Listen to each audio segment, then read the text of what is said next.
I standing on my horse like the cold, intimidating lord I'm supposed to be, looking down at my people on a freezing autumn morning.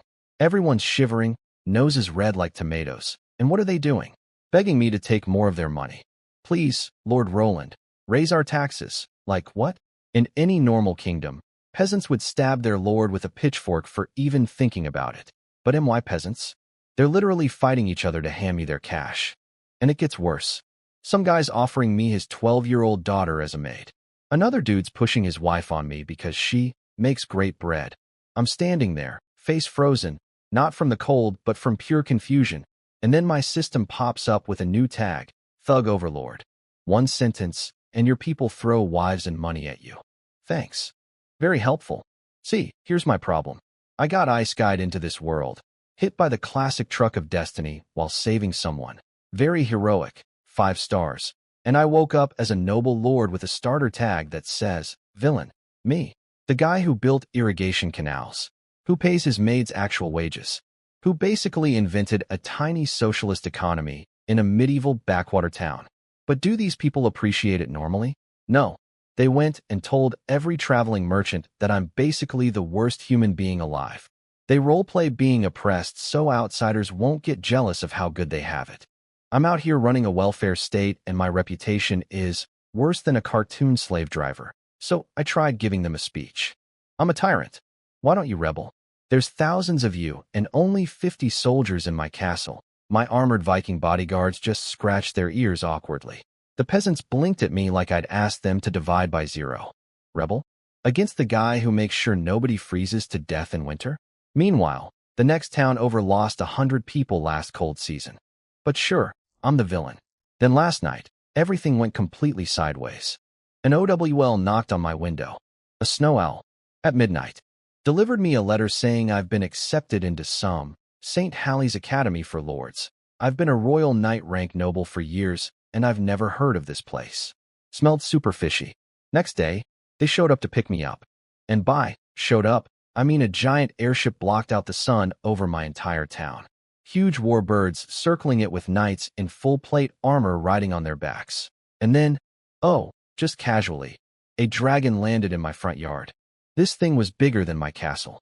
Its eyes looked like lava lamps the size of millstones, and it stared at my Viking guards like they were chicken nuggets. Sitting on top of the dragon's head was some middle-aged dude in a professor's robe, flipping through a student list. He looked at my name, raised an eyebrow, and went, "Oh nice, good batch of freshmen this year." I checked his tag. It said, Dragon Knight. I am so cooked. Okay, so remember that dragon that landed in my yard? Turns out my Viking bodyguards were not handling it well. They were standing there going, our throwing axes couldn't even scratch its scales, and it could eat all of us in one bite. Meanwhile, the dragon just glanced down at them and snorted hot sulfur breath like they were beneath its attention. Which, honestly, they were.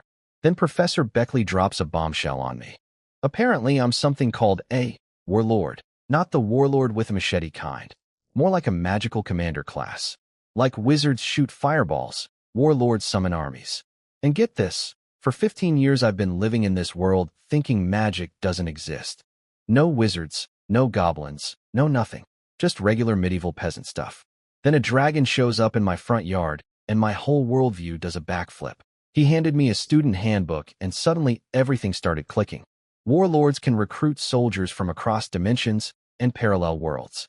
These soldiers range from Tier 1, basically cannon fodder, to Tier 9, probably gods or something terrifying. My Viking crew, Tier 1. Beckley's dragon, Tier 7. Cool. Totally not intimidating at all. So that's what happened last year. I randomly summoned 50 Viking warriors out of thin air and thought my system had just loaded some kind of mount and blade mod. Nope, it was my Warlord recruitment power activating. Mystery solved, I guess. Then Beckley gave me this fancy school badge, white metal with a gold shield and crossed crimson swords. The moment I touched it, a stats panel popped up in front of my eyes. And not just any stats panel. It was the data screen from Mount and Blade 1. My brain literally formatted magical warlord powers into a video game UI I recognize. Beautiful. Let me read my stats real quick. Strength, 9. Agility, 7. Intelligence, 11. Charisma, 12. Charisma is my highest stat. Of course it is. I'm the guy whose peasants voluntarily raise their own taxes and throw their wives at me. Charisma 12 is honestly low for that level of cult leader energy. Next, Beckley handed me a card called a troop card, basically a poke ball for soldiers. I thought about it, and whoosh, all 50 Vikings turned into white light and got sucked into this little card. I nearly had a heart attack. But apparently inside the card there's like barracks with beds, a training ground, and a kitchen.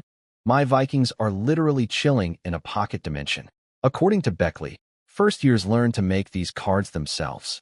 Just casual interdimensional crafting class, no big deal.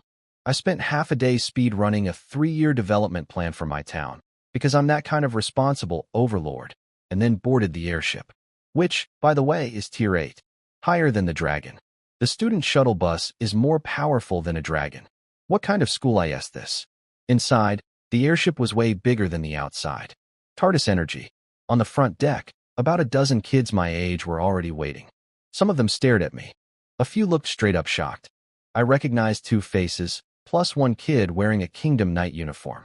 Turns out we had a princess, a duke's second son, and a knight among the freshmen. Royal high school drama incoming.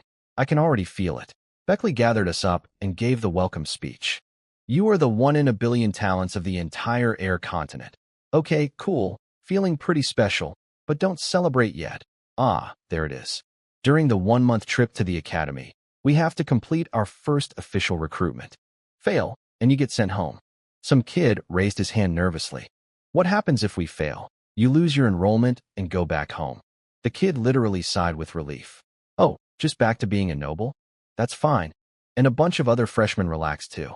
Beckley looked at them with the deadest eyes I've ever seen on a man riding a dragon. He said nothing, but his face screamed, "You have no idea what you're about to lose, you idiots." Then he looked at me specifically and added, "Oh, and even if you pass recruitment, there's still an entrance exam at the academy. Try to be a top student." Why did he look at me when he said that? Cafeteria is on floor 2. Dorms on floor 3. Use your badge to unlock your room. Class starts tomorrow at 8. Dismissed. And just like that, I'm a freshman at Dragon Hogwarts for Warlords. My villain tag is probably glowing right now. So this airship they put us on, it's not a ship. It's a flying city. I'm walking to my dorm on the 3rd floor and passing a library, a coffee shop, an observation deck, and a bunch of mysterious empty buildings that probably teach you how to kill demons or something. Casual. I waved my school badge at the door like a hotel keycard, and it clicked open to reveal a small but cozy room. And sitting on the desk? Fresh flowers with a sparkly little card that said, "May you face the road ahead without fear." That's actually kind of sweet. I almost felt feelings for a second. Almost. Yesterday, I was planning spring potato harvest for my peasants. Today, I'm on a flying city heading to interdimensional Warlord Hogwarts. Life comes at you fast. I cracked open the student handbook to do some reading, and wow. St. Halley's Academy is so old nobody even knows when it was founded.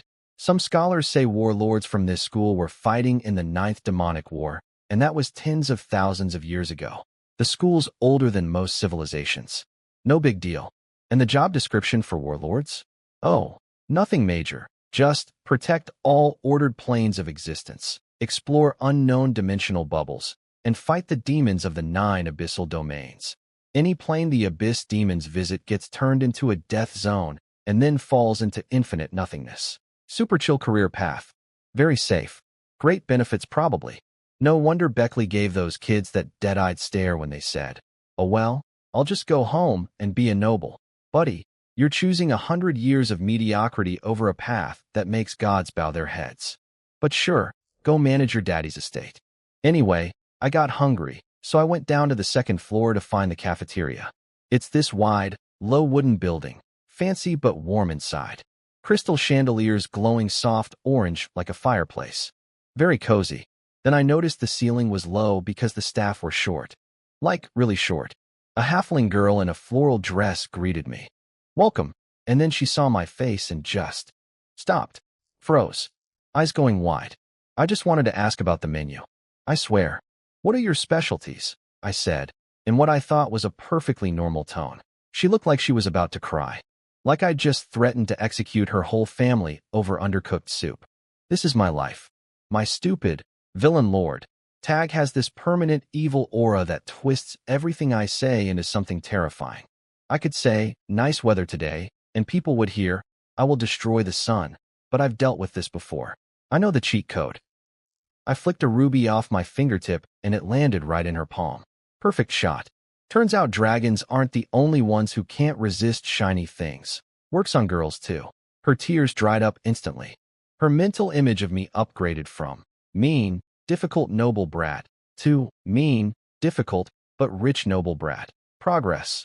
Then she ran to the kitchen and told the halfling chef, there's a super picky customer out there demanding our absolute best food. That is not what I said. I asked about the menu. The menu. But honestly, her exaggeration worked out great because the chef took it as a personal challenge and went absolutely nuclear. Golden crispy steak sizzling with oil, drizzled in green grape and cheese cream sauce. Some kind of mysterious mushroom and vegetable soup simmered to a creamy white. Smelled incredible. Roasted bone-in meat that you slice off and wrap in flatbread with veggie strips. Dish after dish kept coming. At some point I wanted to say, hey, this is too much food, but then I thought, nah, I just started eating. Villain lords don't complain about too much food. While I was demolishing my feast, the other freshmen trickled in for dinner. And already, they'd split into cliques. Nobles on one side, commoners on the other, then further subdivided by which kingdom they came from. It's been like 3 hours, and we already have high school politics. Funnily enough, the nobles were outnumbered. Makes sense. If you're picking warlords from an entire continent based on talent, commoners are going to dominate just by statistics. Noble blood means nothing here. And there's me, sitting alone. Not with the nobles, not with the commoners. Just a dude and his mountain of halfling cuisine, which apparently made me very interesting to gossip about. Over at the noble table, the duke's son, who I vaguely recognized from back home, started running his mouth. That's Roland Barr. You won't believe the things he's done. The knight from our kingdom tried to back him up, but only managed a lukewarm. Yeah, I heard he's somewhat wild. Bless that knight's heart. He at least remembered I outrank him. Then everyone turned to the third person from our kingdom, Princess Angelum, the king's third daughter. She's 13, and apparently the moment she escaped her royal etiquette tutors, she went feral. This girl was just shoveling cake into her face like it was her last meal on earth. The nobles asked her opinion about me, and she looked up with the most beautifully empty eyes I've ever seen on a human being. Long pause. Blink, blink. Do you guys want some too? She thought they were asking about her food. I think I love this kid. So I finished my halfling feast, stood up, pushed my chair back in like a civilized human being, and on my way out I glanced at the duke's son who'd been talking trash about me. I just looked at him. That's it. I wanted to see what this gossip boy looked like so I could remember his face later. You know, for reasons. The entire table went silent. His eyes are scarier than the worst criminal I've ever seen, someone whispered. The duke's son went pale. Did he hear us? Then some brave soul tried to rally the troops. So what? What's he gonna do on an airship? Everyone nodded frantically. Yeah. Someone patted the duke's son on the back. You're a duke's heir. Man up. But then the duke's kid, who was basically about to cry, dropped my origin story on them. When I first took over my territory at age 13, there were bandits nearby. I dealt with them. Normal lord stuff.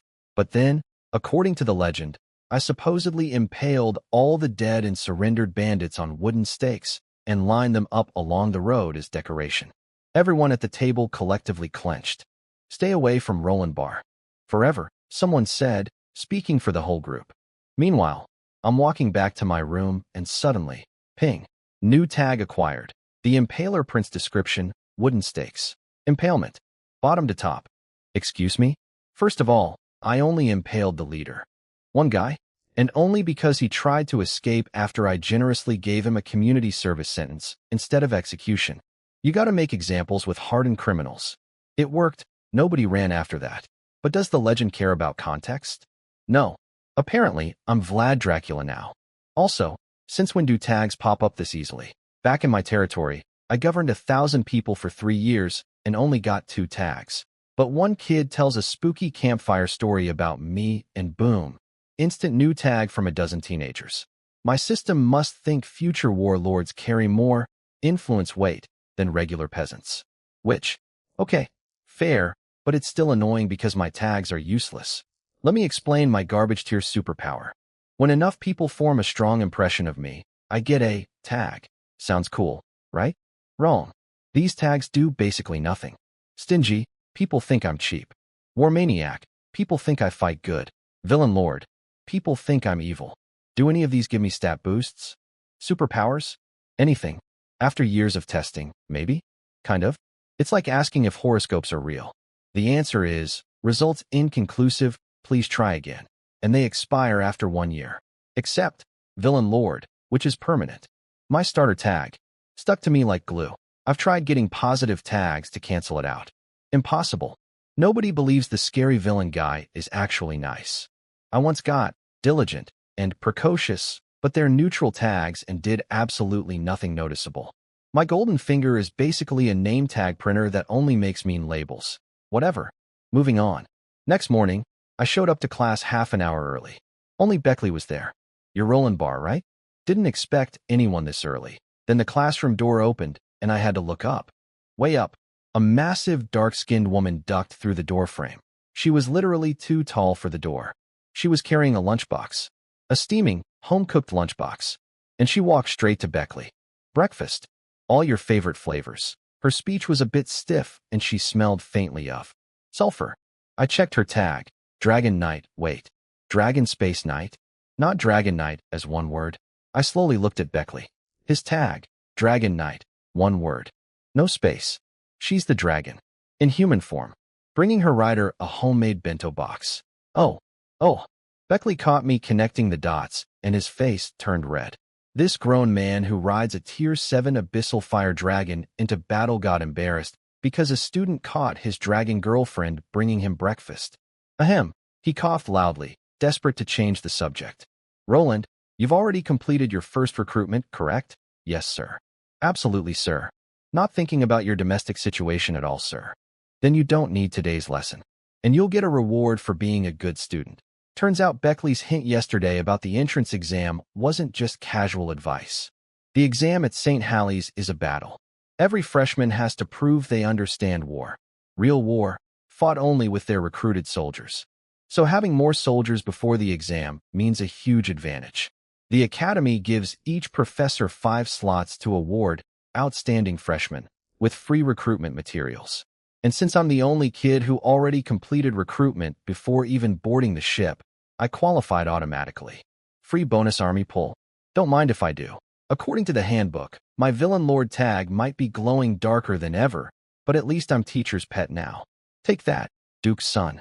Time for my second recruitment, and Professor Beckley gave me the rundown on how this whole summoning system works.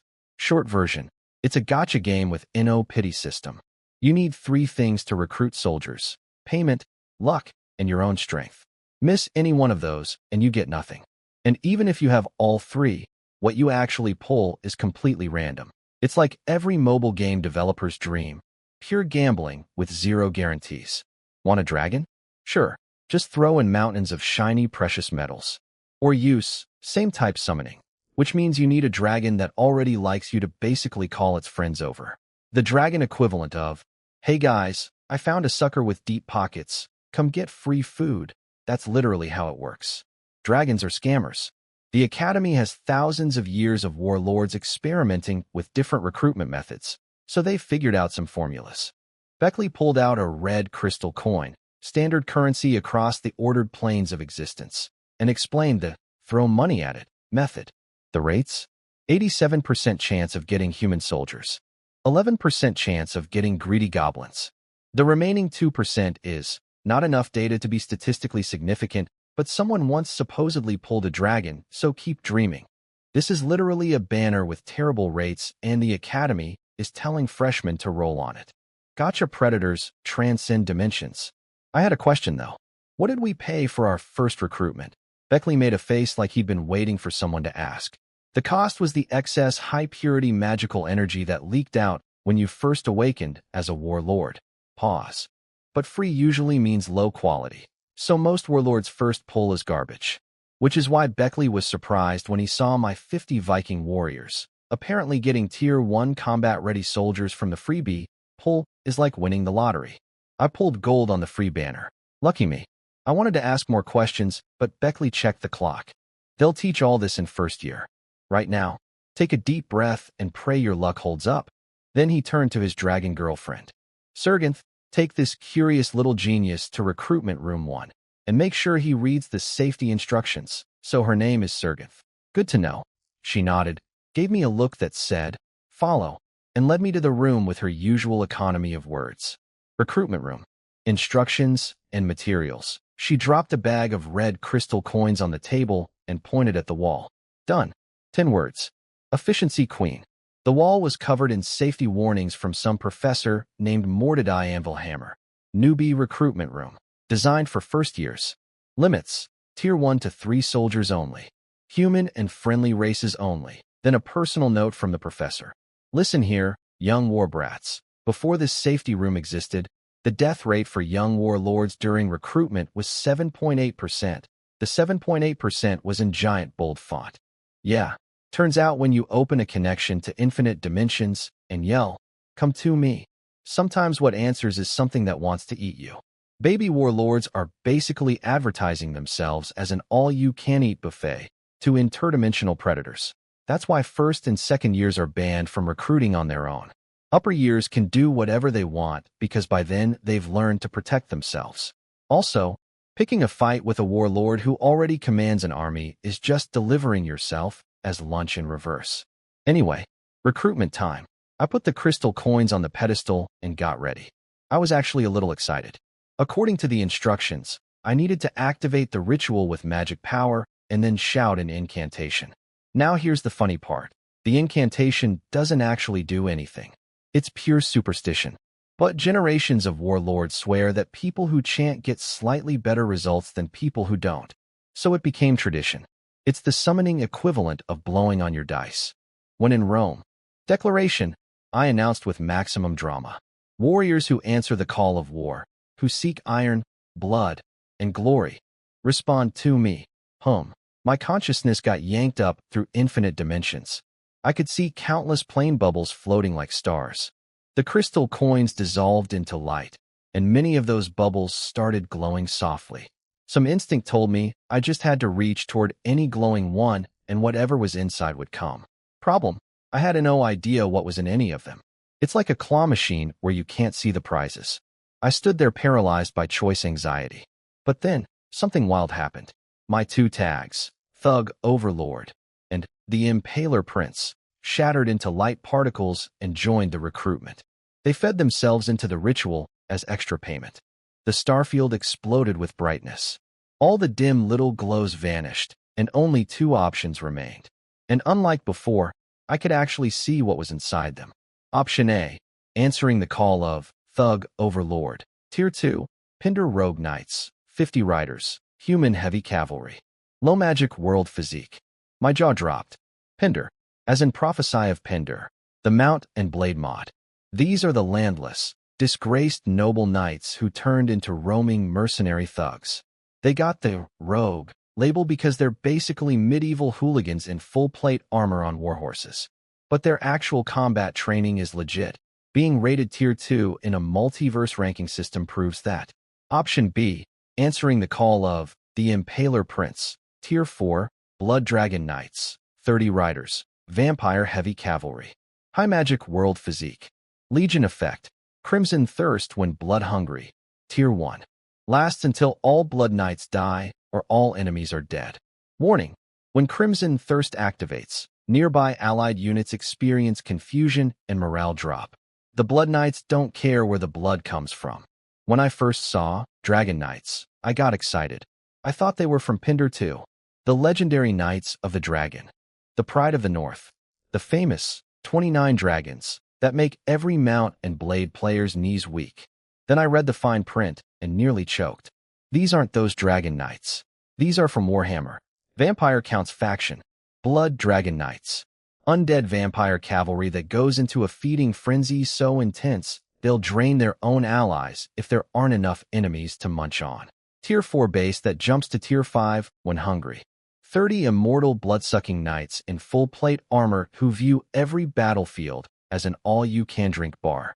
My Impaler Prince, tag summon vampires. Because of course it did. I didn't even get to choose. The Blood Dragon Knights star winked out before I could reach for it. The newbie recruitment room has a hard cap at Tier 3, and those vampire cavalry boys were Tier 4. Banned. Slapped right onto the bench. The system basically went, nice try kid, come back when you're older. Silver lining though, my Impaler Prince tag didn't get consumed. It bounced back to me like a refunded purchase. Sorry, your order could not be processed. Tag returned to inventory. I'll take it. So that left option A, the Pinder Rogue Knights. Tier 2, 50 mounted knights in full plate armor. I mentally clicked, confirm purchase. If there was a narrator for this moment, they'd say something like, the infamous military noble Roland Barr has hired a company of rogue knights, who were delighted to serve under a lord whose terrible reputation preceded him. Yeah, they came pre-excited to work for me.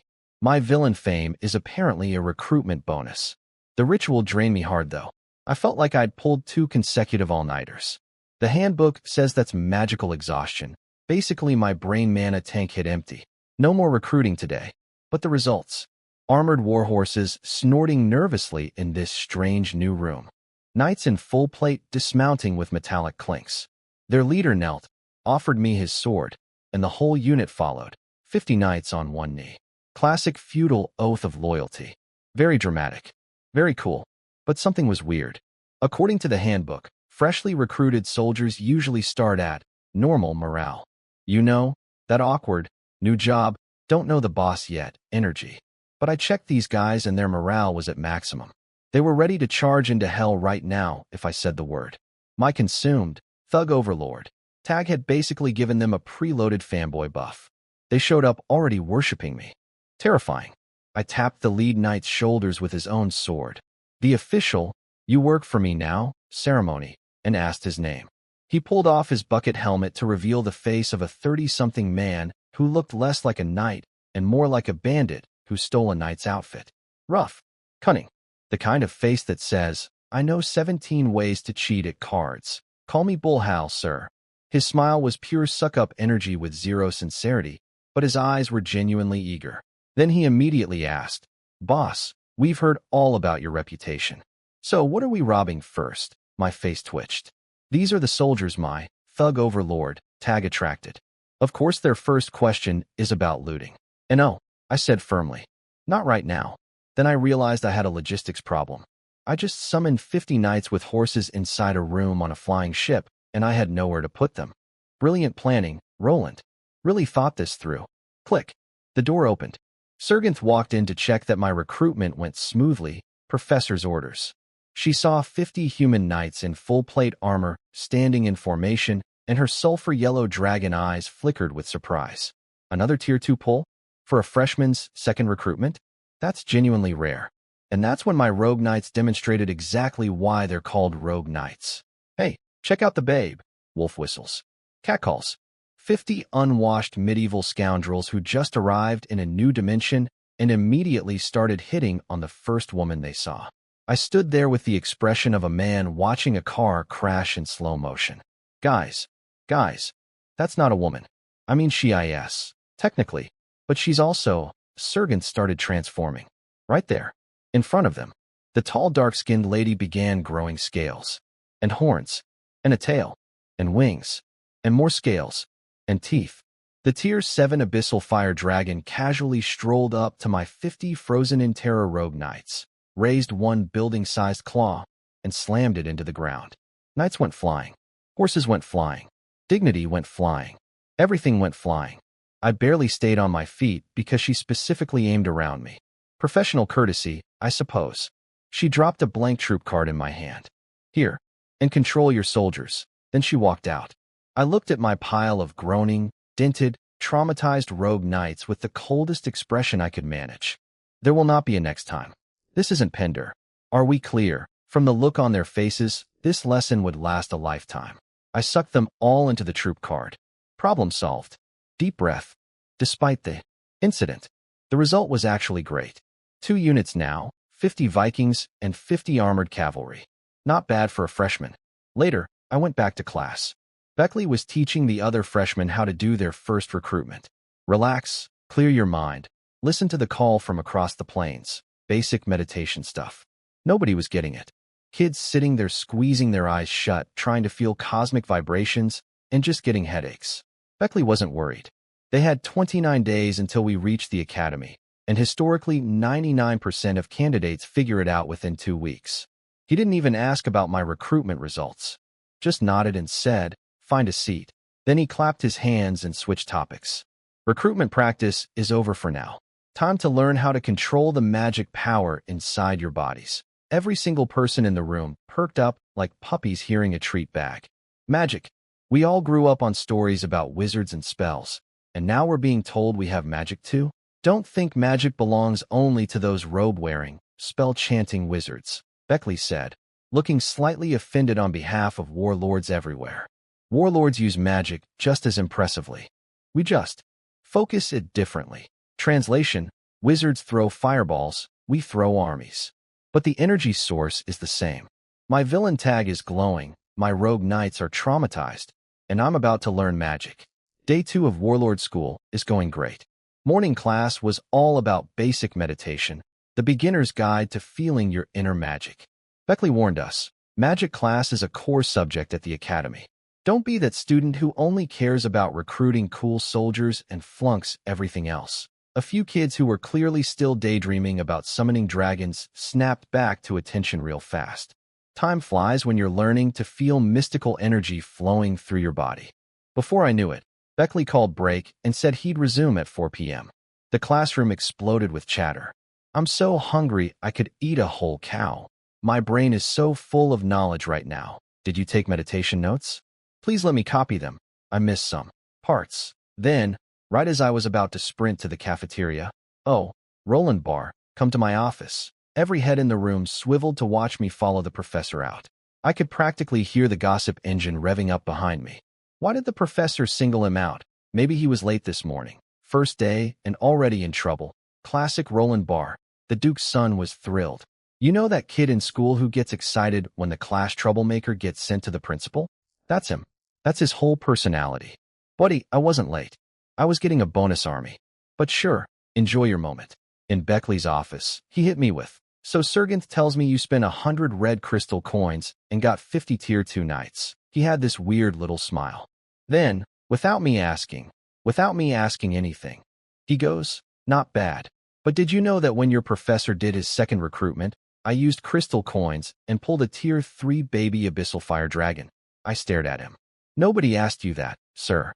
You are literally flexing your old gotcha pulls on a student. This is a grown man who rides a dragon bragging to a teenager about his summoning luck."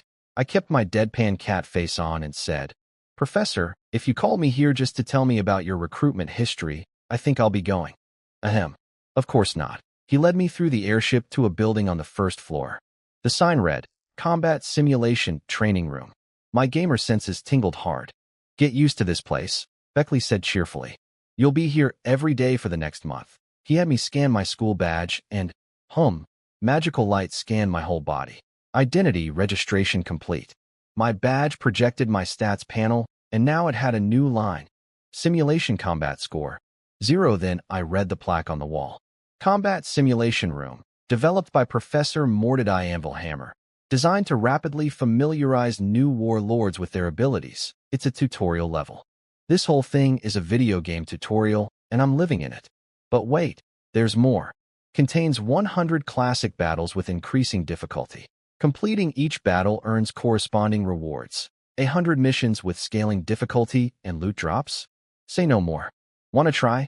Beckley gestured at a row of numbered doors. I badged into room 1 and stepped into darkness. Just faint crystals glowing in the ceiling corners. Then, the room expanded. Colors painted themselves across reality. I got a little dizzy, closed my eyes, and when I opened them, I was standing on a vast green plain. Text appeared like a mission briefing. During the 19th Demonic War, across countless ordered planes resisting the abyss, a skirmish erupted on the Chainorton Plains. It has lore? I muttered. Of course it does. Even the tutorial has cutscenes. Ahead of me, a medieval village. On fire. Smoke billowing everywhere. Very welcoming. Mission: find and escort 100 villagers to safety within 2 hourglasses, approximately 30 minutes. Didn't hesitate. Pulled out both troop cards. Let's go. My Vikings materialized looking ready for blood. My rogue knights appeared looking confused but game. Mount and blade muscle memory kicked in immediately. Bull Hal, take a squad and scout that village. Hal scratched his head. He had no idea what was happening or where we were, but he grabbed some knights and galloped off without question. Good soldier. Dumb but good. I sent the Vikings jogging forward in formation and spread the remaining cavalry on both flanks.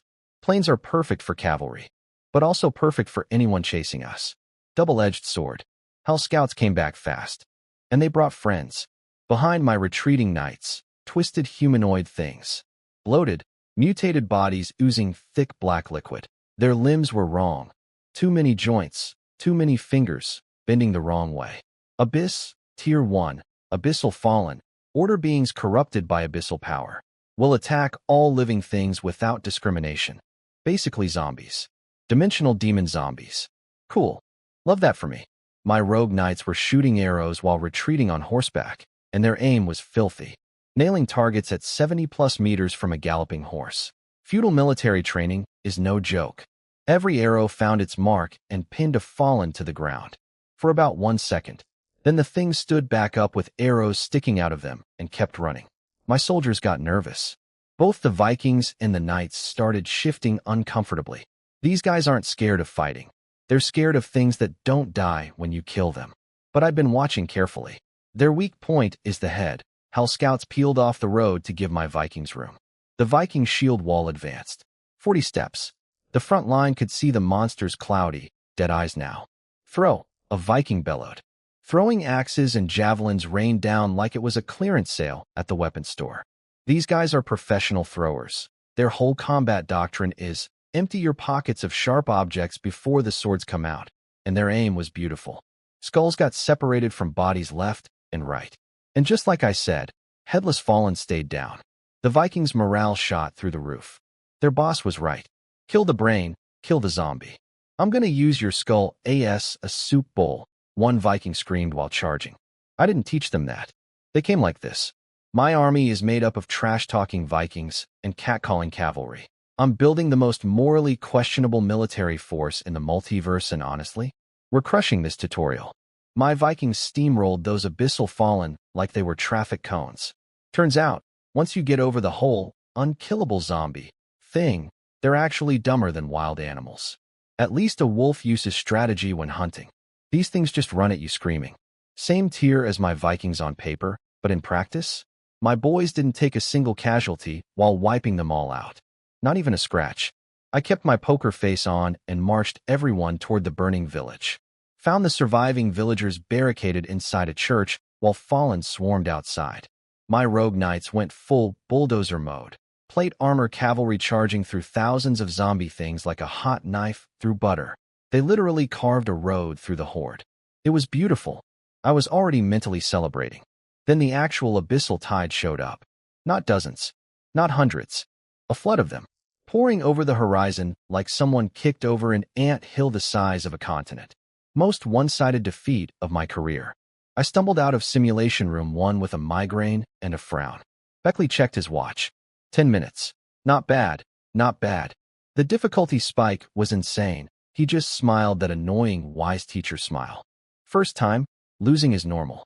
Hey, check out the airship's library. Might find something useful. Cryptic old man. But I filed that hint away. He also told me my schedule for the next 2 weeks. Attend morning meditation class, and the rest of the day is free. Which really meant, spend every waking hour grinding the simulation room. And honestly, I was planning to do that anyway. Because each of those 100 classic battles gives rewards. The village mission alone pays out 1,000 red crystal coins. That's enough for a 10 pull in the recruitment room. The math was simple. Beat tutorial missions, earn coins, summon more soldiers, beat harder missions, earn more coins. It's a gameplay loop. I'm living inside a progression system, and I couldn't be happier about it. I got to the cafeteria late. Everyone else had already eaten and left. The baby-faced halfling waitress still looked slightly terrified of me, but bravely scurried over to take my order. This time I ordered something light and told her not to bring too much. I don't like wasting food. The reason I specified this? Because last night I ate so much halfling cooking that I nearly exploded. That feast wasn't generosity. It was attempted murder by cuisine. After lunch, I followed Beckley's hint and found the library. I was looking for one thing. Anything about the 19th Demonic War, since that's the setting for my simulation battle. I found a book called Record of the 99th Demonic War, apparently the most recent one, which started 700 years ago and ended 200 years ago. 500 years of war. And that was just one of them. There have been 99 of these things. Eventually, I found what I needed on the very bottom shelf. Record of the 19th Demonic War. This thing was the size of 2 fists stacked together. An absolute brick of a book. I checked it out with my badge and hauled it up to the observation deck. This chill lounge area on top of the airship with tea, coffee-like drinks, and snacks. Found a nice window seat overlooking the misty sky outside. Poured myself some tea. Time to read the strategy guide. I expected the driest, most boring history textbook ever. Dates, death counts, who won, yawn. But no. This book was written like an epic novel. Each major event was told from the perspective of someone who was actually there. Legendary commanders, plane-saving heroes, warriors who personally killed abyssal bosses, adventurer squads that turned the tide. It read like fantasy fiction. It also had cultural details about different planes. How elves are stubborn and old-fashioned. How dwarf craftsmen keep grudge books, relatable. How some plane has food so good the author couldn't shut up about it. And then there was this note. Correction, succubi don't only live in the abyss. Some ordered planes have succubus communities too. They're on our side. Educational. I was nodding along, genuinely learning. Then the author added, succubi taste quite nice, SIR. This is an academic text. I did not sign up for this. Meanwhile, back in class, something wonderful happened that I only heard about later. Little Princess Angelum, the 13-year-old cake vacuum, completed her first recruitment. And what did she summon? Onions. 100 sentient onion soldiers. About 3 feet tall. Round. With little monocles and leather overalls. Some wearing tiny top hats. Their only weapon appeared to be a wrench. And when they materialized, they all started holding hands and dancing in a circle around Angelum, chanting, why, Tenoshi, why, Tenoshi, in squeaky voices. Then the other onions joined in. Why, Tenoshi, 100 dancing onions filling the entire classroom. Angelum stared at them with the expression of someone who ordered a steak and received a salad. I completed my first recruitment, which is great, but why onions? I would have accepted apple soldiers, bread soldiers, anything. I hate eating onions. But then she watched them dance their stupid little dance with their stupid little hats, and her 13-year-old heart melted instantly. Actually, they're kind of cute. Beckley stood at the front of the classroom, surrounded by a sea of dancing onions, hand on his forehead. Angelum, here's a troop card. Please put your soldiers away. We are still in class. Sorry, she sucked them all into the card, then giggled to herself for like 5 minutes straight. But here's the thing nobody noticed yet. I read her soldiers' stats later and nearly choked on my tea. Tier 1. Onion Legion Soldiers. 100 units. Species. Plant Life Artisans Legion Skill. Onion's Wild Imagination. The Onion Legion will use available materials to randomly construct a Tier 1 to 3 War Beast. The War Beast is controlled by the onions. If all onions die, the beast self-destructs. 100 tiny dancing onions that can build a giant mech out of whatever junk is lying around? That's not cute. That's terrifying.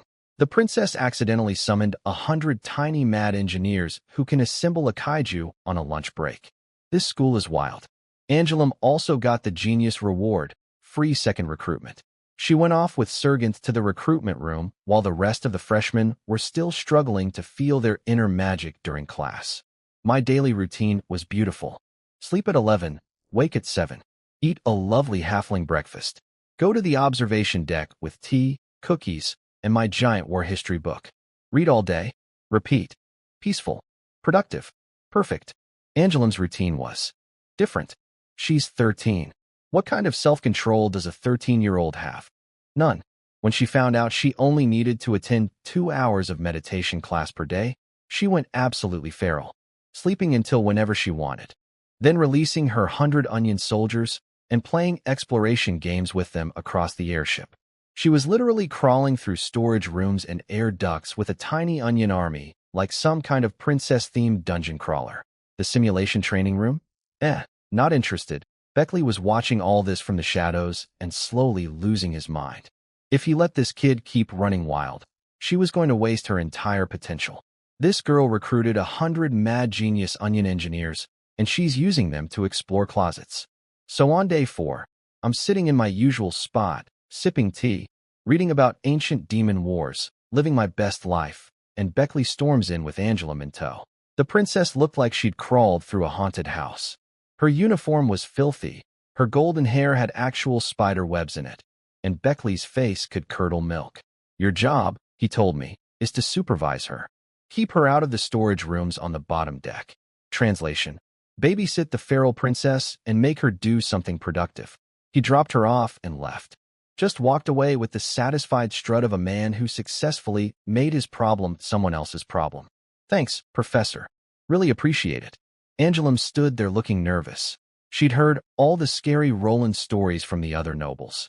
To her, I was the big bad wolf from fairy tales. Scary, dangerous, eats children. But then, I could practically see the gears turning in her little head.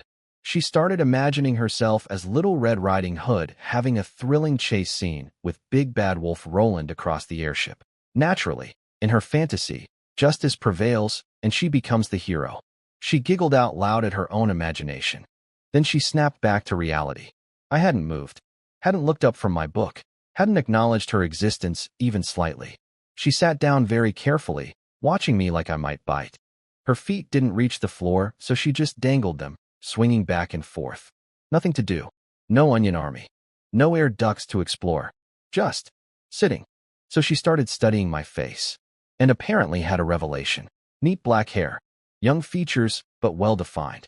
Purple eyes focused on the page. Kind of. Glowing. Wait, he's actually pretty? This did not match her mental image. Fairy tale villains are supposed to be ugly and mean and eat kids. This one looks like a storybook prince who got cast as the wrong character. I looked up and caught her staring. She flinched like she'd been electrocuted. Sorry, honest kid. I'll give her that. Look, I did not want to babysit. Especially not a hyperactive gremlin princess. But Beckley gave me orders.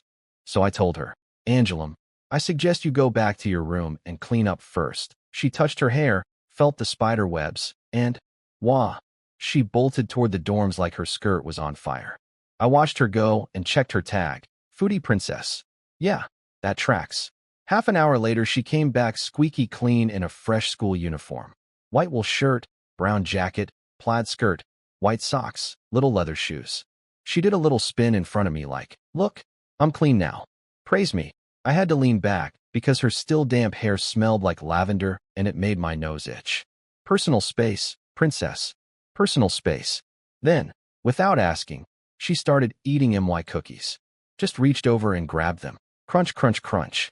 3 minutes ago she was scared of me, and now she's raiding my snack supply. Kids have zero consistency. Do you know why Beckley sent you here? I asked over the sound of aggressive chewing. Why? Pure innocent eyes. Not a single thought behind them. I smiled. Thud. I dropped a stack of books in front of her that was taller than half her head. Angelum's eyes filled with tears. She tried to run. I caught her by the collar and plopped her back in the chair. Now then, I said, shifting into teacher mode. You've tried the simulation room, right? She nodded while pouting so hard her lower lip could catch rain. According to her, she attempted the first map, the Chainorton Plains battle, and got wiped out by the Abyssal Fallen before she even reached the village. Total party kill. Instant game over. Her onion engineers probably didn't even get to build anything before becoming demon appetizers. The simulation says this battle is from the 19th Demonic War, I told her. Pause for effect. These are real historical battles. So if we find the historical records, we can read what the actual people who fought this battle did. How they won. What strategies they used. The light bulb went on. I could almost hear the click. Roland, you're so smart. Compliments are nice. From anyone else. Being called smart by a 13-year-old who just had spider webs in her hair somehow doesn't hit the same. But credit where it's due. Once she understood there was a solution to the problem, she attacked those books with genuine enthusiasm. She's not lazy. She's just a kid who gives up when things seem impossible. Show her the path, and she'll walk it. Running, actually, with onion soldiers cheering behind her. And thus began the strangest study partnership on the airship. The noble kids were not happy. Angelum was their mascot, their adorable little princess, their group pet. And now the big bad villain Roland had stolen her. She was sitting with me every day, reading books, eating MY snacks, and occasionally asking me questions in a voice loud enough for the whole observation deck to hear. Some brave nobles tried to rescue her. They walked up to my table with heroic determination and couldn't hold eye contact with me for 3 seconds. My villain Lord aura hit them like a brick wall. They retreated without saying a word. Every single time. Then I got a new tag. New tag. Evil dragon description. You stole everyone's princess. Come on. I'm babysitting her. Beckley told me to. But in everyone else's eyes, the scary villain Lord kidnapped the cute princess and is keeping her in his tower. Classic fairy tale, except I'm the dragon and my tower is an observation deck with nice tea. But this confirmed something important. I earn tags way faster from these warlord candidates than from normal people. 1,000 peasants in 3 years gave me 2 tags. A dozen teenagers in 4 days gave me 3. My golden finger is finally becoming useful, especially since tags can be spent as recruitment fuel. Maybe my trash tier superpower isn't so trash after all. When the 3rd and 4th freshmen completed their first recruitment and stopped showing up to recruitment class, everyone finally figured it out. It wasn't skipping, they just didn't need the class anymore. Then the gears started turning and people realized, wait, Roland Barr disappeared from recruitment class on day 1. He was ahead of all of us this entire time. This broke their brains. Villains aren't supposed to be good students. I'm supposed to be bullying classmates, acting arrogant, and ranking dead last. That's how it works in every story. The evil noble is dumb and mean and gets humiliated by the protagonist. Instead, I got a new tag. Tag. Bad, but not trash description. Your talent is as shocking as your evil. I'll take it. It's the most backhanded compliment I've ever received, but at least it's not entirely negative. Progress. Meanwhile, Angelum had been devouring those history books for days, and she was vibrating with excitement. I'm ready. I'm ready. Here's what we found.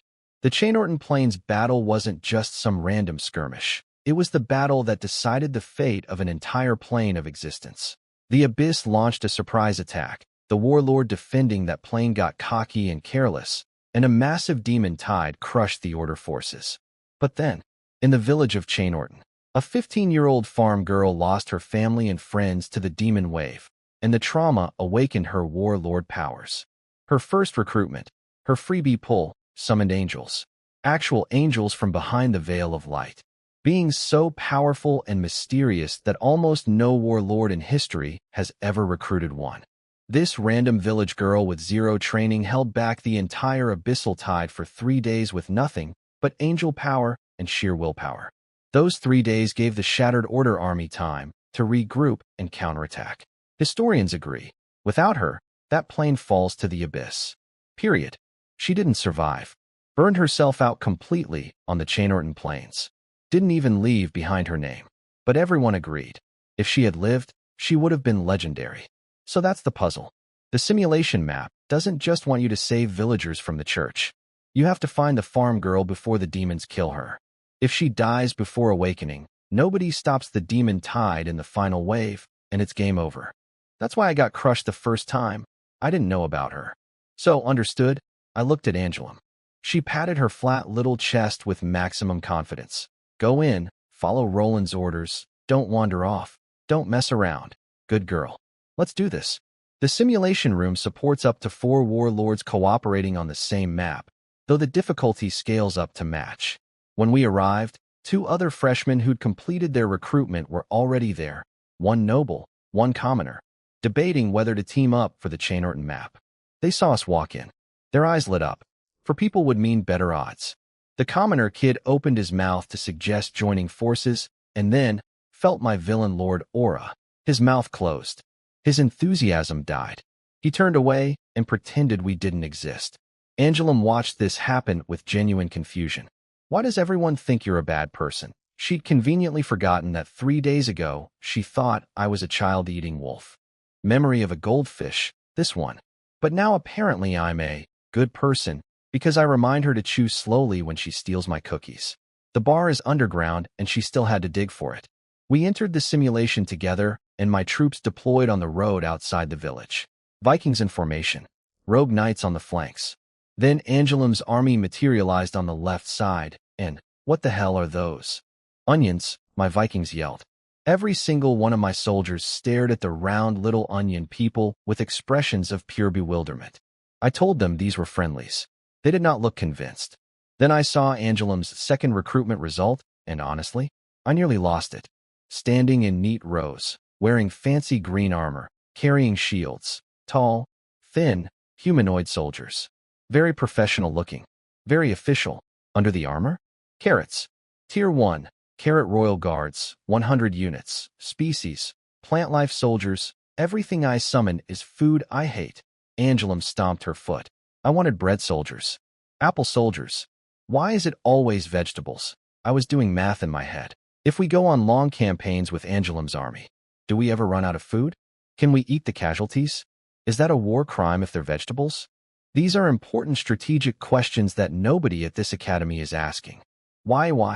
Tenoshi. The onion engineers were already moving. Their little wrenches spinning. Their monocles gleaming. They grabbed wood, rocks, dirt, whatever was lying around, and started building. This was their Legion skill in action, Onion's wild imagination. And let me tell you, I'd only ever seen Legion skills on the Tier 4 Blood Dragon Knights before. The fact that these goofy little Tier 1 onion balls have won is actually insane. Within minutes, they'd assembled a war beast. A Tier 2 siege shield cart, 5 meters tall, looked janky and homemade, like something built on a reality TV show with a 2-hour deadline. But it worked. The onions climbed inside, grabbed the controls, and drove it forward. The abyssal fallen outside the village spotted living things and charged. There were twice as many as when I tried this solo. The difficulty had scaled for 2 warlords. Hundreds of twisted zombie monsters sprinting at us. The onion-piloted siege cart drove straight through them. Just flattened them, like speed bumps. Crunch, crunch, crunch. An army of dimensional demons reduced to road paced by a vehicle built from sticks and dirt and driven by sentient onions wearing top hats. My revised battle plan. Rogue Knights skipped the church rescue entirely. Their job is to search the village for the farm girl, our key to surviving the final boss wave. I had been worried that just my Vikings plus Angelim's vegetable army wouldn't be enough to break through to the church. I was so wrong. The onion siege cart was plowing through demons like a snowplow through powder. The carrot guards formed a shield wall around the flanks. My Vikings charged in behind the cart screaming about skull bowls. The onion engineers are the real deal. Their siege cart is very Tenoshi. We went in with a plan, and honestly, the onion siege cart carried hard. From above, the village was a typical medieval plains settlement. The church in the center had a stone wall about 2 people tall. That's the only reason the surviving villagers and their handful of militia hadn't been overrun by thousands of abyssal fallen yet. But they were hanging by a thread. Then our rescue convoy rolled up. The onion-built siege cart rumbled toward the church like a medieval tank. Angelim's carrot guards marched in tight formation on both sides, covering the cart's weak spots. My Vikings threw axes and javelins from behind the shield wall, picking off anything that slipped through. A well-oiled vegetable Viking war machine. Die, stupid monsters, die. Angelim was punching the air and screaming battle cries. This girl holds grudges. Last time she tried this map, she got wiped before reaching the village. Now she was getting her revenge through the medium of root vegetables and onion engineering. I had to admit, these onion soldiers are kind of broken. Their siege cart was doing the work of an entire cavalry charge. Without it, pushing 300 Tier 1 soldiers through 1,000 demons would have been a nightmare. With it, we were cruising. Once the church rescue was rolling smoothly, I shifted focus to the real objective. I'd scattered my 50 rogue knights across the village to find the farm girl. Armored warhorses thundered down cobblestone streets. Any fallen that came to investigate got their skulls caved in by mace-wielding knights without even slowing down. Bullhal proved he actually has a brain. He skipped the flimsy, thatched huts. If you're hiding from zombies, a straw house is a death trap, and headed straight for the stone mill, the second sturdiest building in the village. Smart man. And he was right. Signs of fighting outside the mill. Dead fallen on the ground. Before he could even knock, the door flew open. Out walked a red-haired farm girl carrying a pitchfork, followed by a few men and a cluster of elderly and children. She'd been defending them, with a pitchfork, against demons. This 15-year-old was solo clearing zombies with farming equipment. Found her. I got the notification instantly and ordered all remaining rogue knights to converge on the mill. But I had a bad feeling. There's going to be a boss fight, isn't there? Enemy contact. A rogue knight screamed the warning. Bolha got his shield up just in time. Bang! Something hit it with the force of a siege crossbow. He said it reminded him of that time he tried to rob a merchant caravan and got turned into a pincushion by their guards. Good times, good memories. Two knights weren't so lucky. They caught headshots and fell off their horses, dead. Their helmets didn't save them. New enemy type. Abyssal withered shooters. Tier 1 creatures that rip off their own mutated extra limbs and throw them like javelins. I looked at the dried-up arms sticking out of my dead knight's face. Lovely. And behind the shooters? Two massive shapes. Tier 3, Abyssal Corpse Mountain Giants. Literally giants made from hundreds of fallen piled on top of each other. Extremely high physical defense. The description said they're a nightmare for lower-tier soldiers. Two of them. Wonderful. I immediately told Hal to grab the farm girl and run. No. She raised her pitchfork and stared past Hal, directly at me. Or rather, at the Warlord giving orders. I have to protect everyone. Behind her were the elderly and the weak. And honestly, given that she'd been solo killing Fallen with a farm tool, she could have escaped easily on her own. She was choosing to stay. I rubbed my forehead. Noble. Heroic. Extremely inconvenient. Hal, I said in my gentlest voice. The knight immediately got nervous. Oh no, have you ever risked your life for someone? Did you ever believe in chivalry? Hal's tough guy face crumbled into pure suffering. Sir, please just tell me what you want directly. You're scaring me when you talk like this. What is the third virtue of knighthood? Sacrifice. Good. Go. 3 rogue knights, Hal included, went quiet for a moment. Then they pulled their reins, turned their horses around, faced the giants, raised their shields, and leveled their lances. Hal looked at the farm girl with the most serious expression his bandit face had ever produced. Leave. Now. The knights are charging. Then the 3 of them burst into laughter. Even they couldn't believe those words came out of their mouths. Rogue knights, thieves, bandits, disgraced nobles, making a heroic last stand. The universe has a sense of humor. What are these 3 getting all dramatic about? I muttered. It's a simulation. They don't actually die.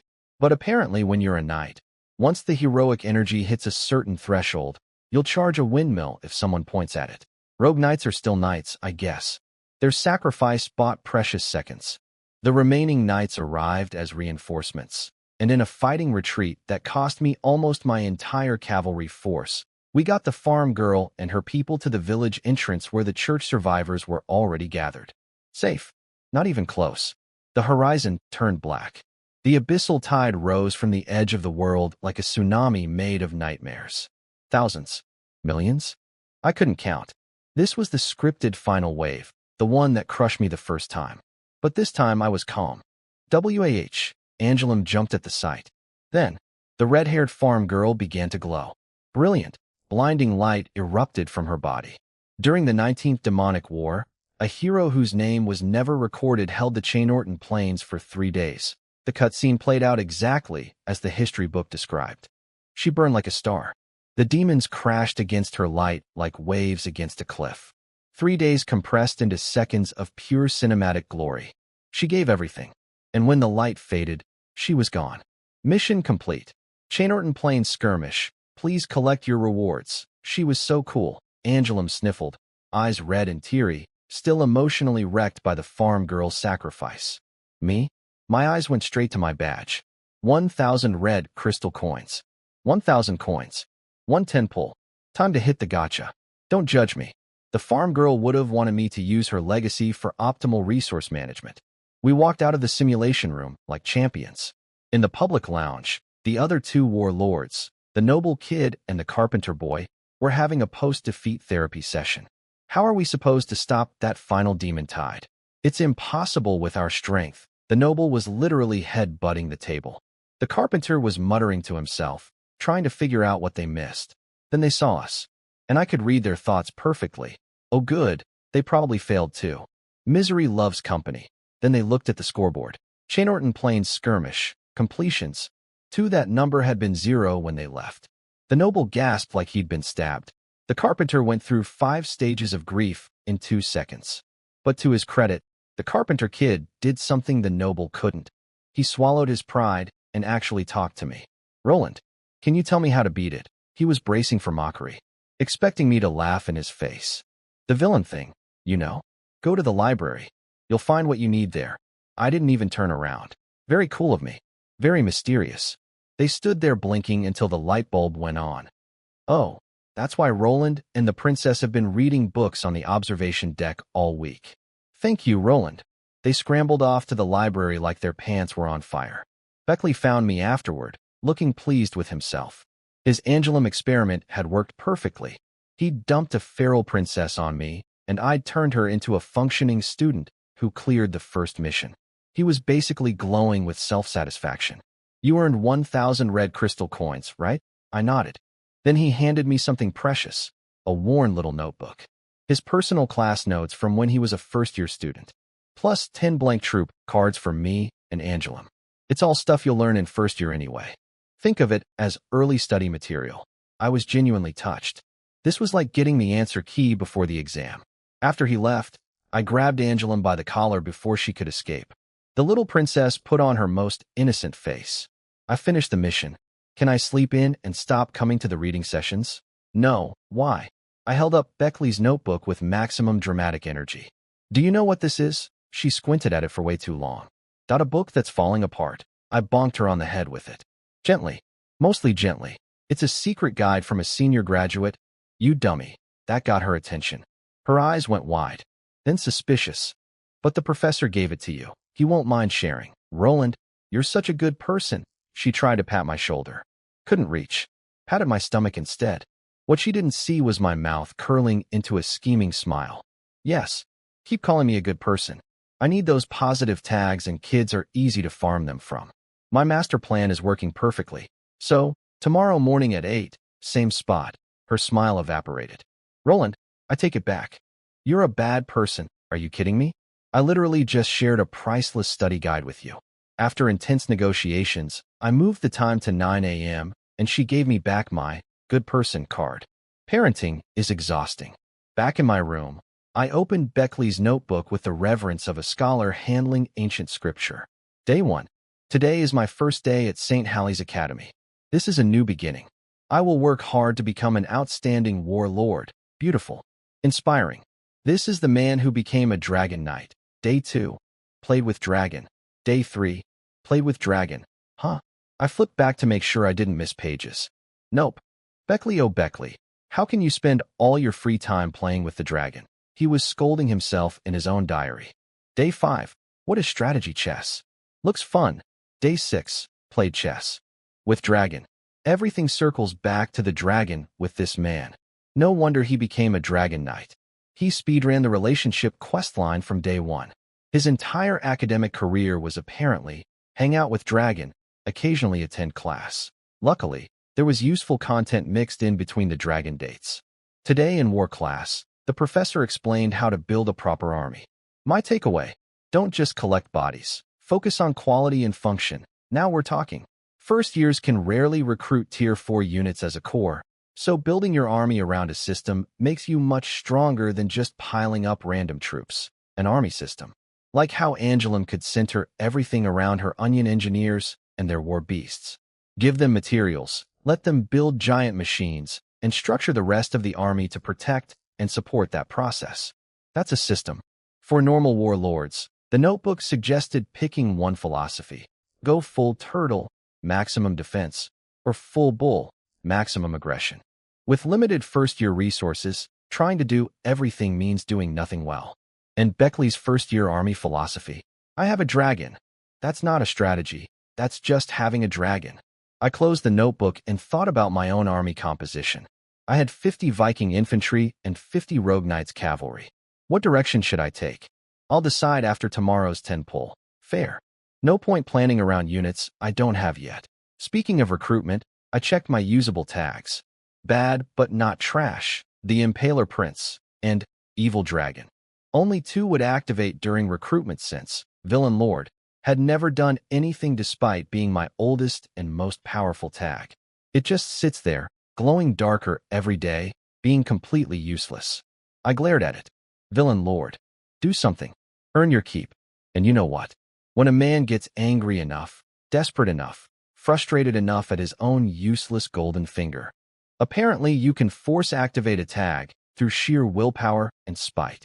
My garbage tier superpower just got an upgrade, powered by rage.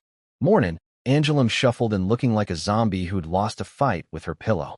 This kid is in that magical age where she's sleepy in spring, tired in summer, exhausted in autumn, and comatose in winter. Basically allergic to being awake. Want some? I pointed at the breakfast I'd grabbed from the Halfling restaurant. Soft bread slathered in golden honey, bacon and eggs, and a hot drink made from milk and fruit bits. The transformation was instant. 1 second, half-dead sleepwalker.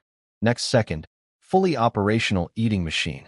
Her, Foodie Princess, tag is the most accurate label my system has ever produced. Full, she rubbed her slightly round belly and melted into her chair with the blissful expression of someone who has achieved enlightenment through carbohydrates. If she could take a nap right now, she'd die happy. Too bad. Angelum, time for class. Her face twisted in agony. She squeezed her eyes shut, desperately hoping this was a nightmare. So I pinched her cheeks, stretched them out, squished them together, pulled them long, rolled them round. I'm not gonna lie, the texture was incredible, like premium mochi. 10 squish factor. After I was done bullying a child's face, we got down to business. I pulled out Beckley's notebook. What's strategy chess? Angelum asked, eyes sparkling with curiosity. Strategy chess is not important, I said firmly. We are not going down the Beckley path. That man lost his entire first year to chess and dragon playdates. We have standards. So for first-year warlords, the most important thing is finding your army building direction, right? Angelum said. Hey, she's actually smart when she tries. I confirmed she was correct. Then how should I build my army? She looked at me with those big dependent eyes. I've created a monster. She now has a Pavlovian response where any problem automatically triggers. Ask Roland. Your onion engineers should be your core. Their war beast construction ability is genuinely overpowered. I wasn't being nice. I was being honest. I'm jealous of those little onion mechanics. The only problem is the randomness. Good luck, and they build a tier 3 attack beast that wins the fight before it starts. Bad luck, and my first time in the simulation, Angelum admitted sheepishly, they built a tier 1 supply wagon. A supply wagon. In a combat mission. Her genius engineer onions looked at a demon invasion and said, you know what this battlefield needs? Logistics. Maybe when your onions rank up, the randomness gets better, I suggested. Rank up? Did you not read? She started guiltily playing with her fingers. Of course she didn't. Soldier ranking is one of a warlord's core powers. Every living being has a natural ceiling based on their species and talent. A regular human soldier from a non-magical world could train their whole life and max out at tier 1. But a warlord can break that ceiling. Push soldiers past their natural limits. That's how Beckley's baby dragon went from tier 3 to tier 7. And it's still not at its max. So what about your army plan? Angelum asked. I shook my head. No idea yet. Let's see what the 10 pull gives me first. Oh right. I have 1,000 coins too. Let's go together. So we headed for the recruitment room. Along the way, Angelum was walking with her hands pressed together like she was praying, chanting, no celery, no green peppers, no cabbage, no celery, no green peppers. Her recruitment trauma is entirely food-based. She's not praying for powerful warriors. She's praying for Inuan vegetables. This girl's summoning circle is just a grocery list of things she refuses to eat. I was still laughing when she walked straight into someone coming out of the recruitment room door. Angelum wasn't looking, too busy begging the universe for non-plant soldiers. Now, important context. Angelum is short but built like a little tank. Compact. Dense. Every time I pick her up, I wonder if she's going to eventually eat herself into spherical shape. So when she collided with the girl coming through the door, physics was not on the other girl's side. Angelum grabbed her nose, teary-eyed.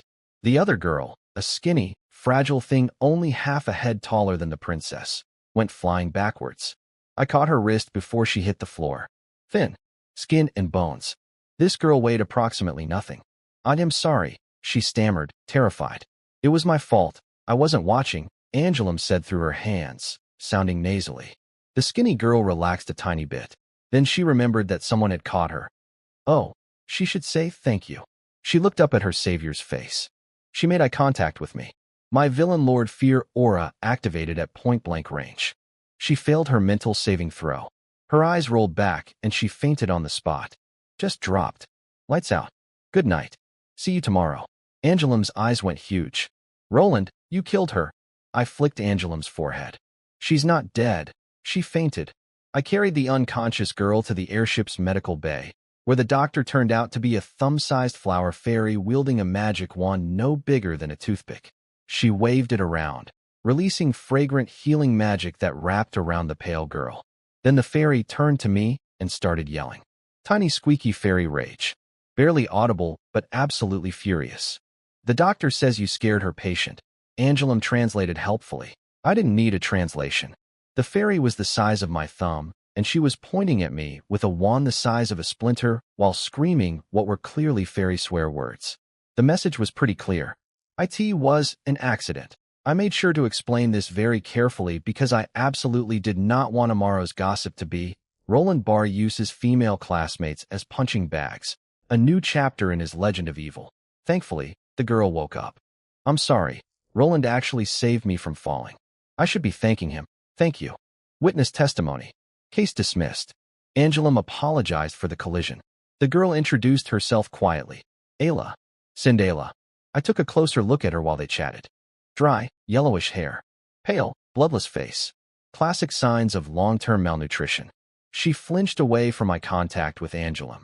Not from fear, but from the habit of someone who'd learned to make herself invisible. This girl's childhood had not been kind. But what really caught my attention was floating above her head. Tag. Ashwar Marshall. Every other freshman I'd seen had basic tags. Normal stuff.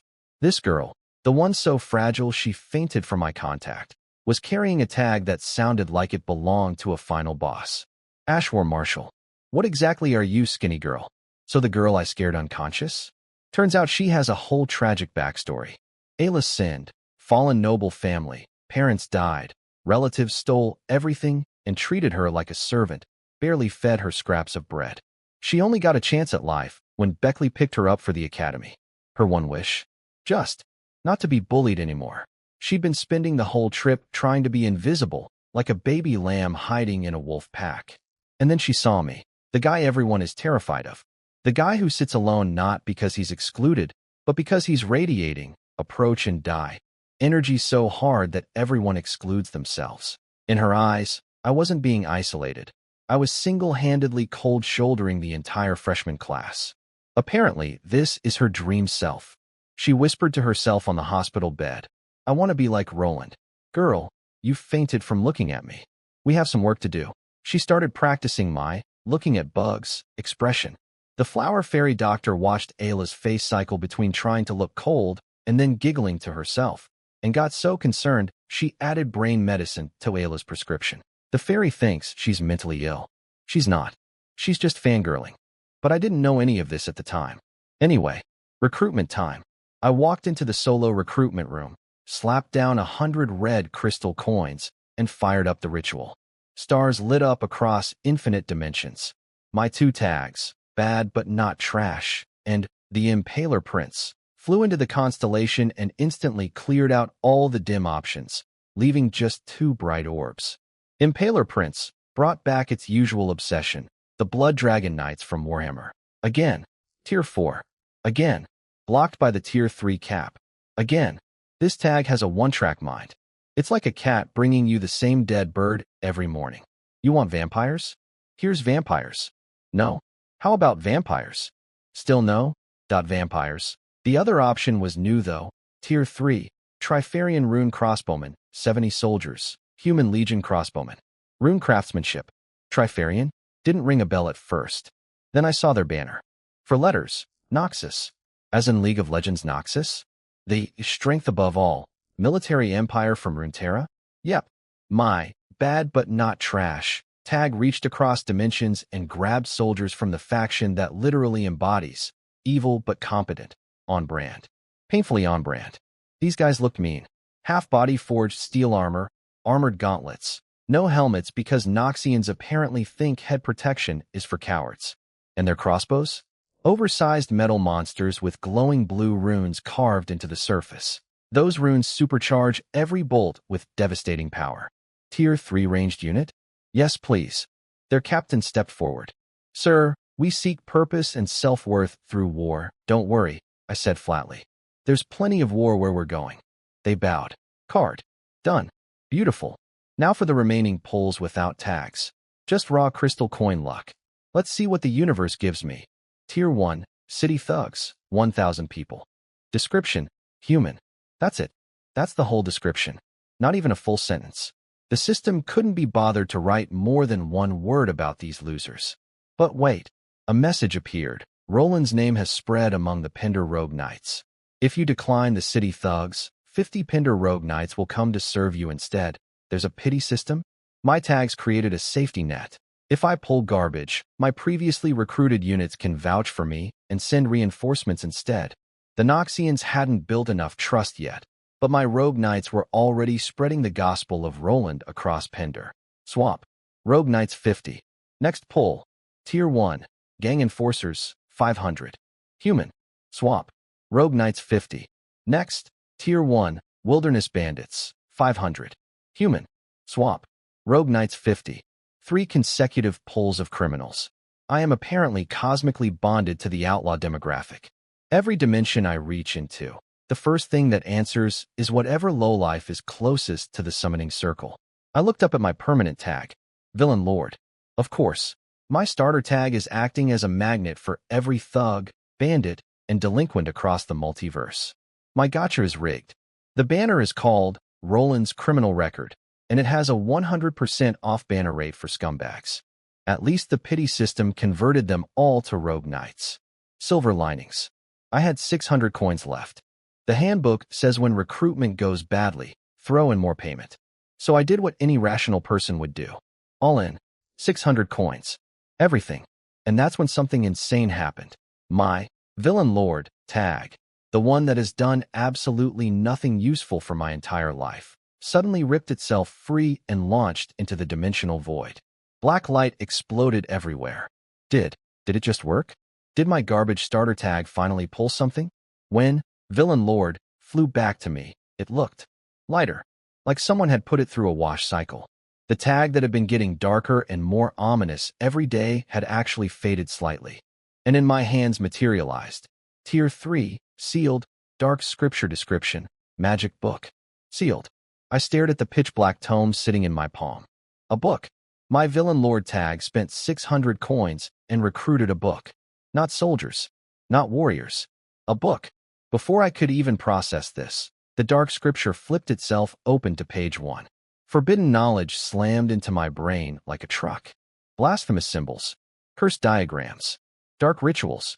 The font was probably written in someone's blood. As the chosen of the dark scripture, you may now learn the following spells. Hypnosis. Biological charm magic. Demon insect secret curse. Drain. Spread fear to unlock the next chapter. I looked at the book. The book looked at me. We had a moment. My Villain Lord tag recruited me a grimoire of forbidden evil magic that literally requires me to terrorize people to level up.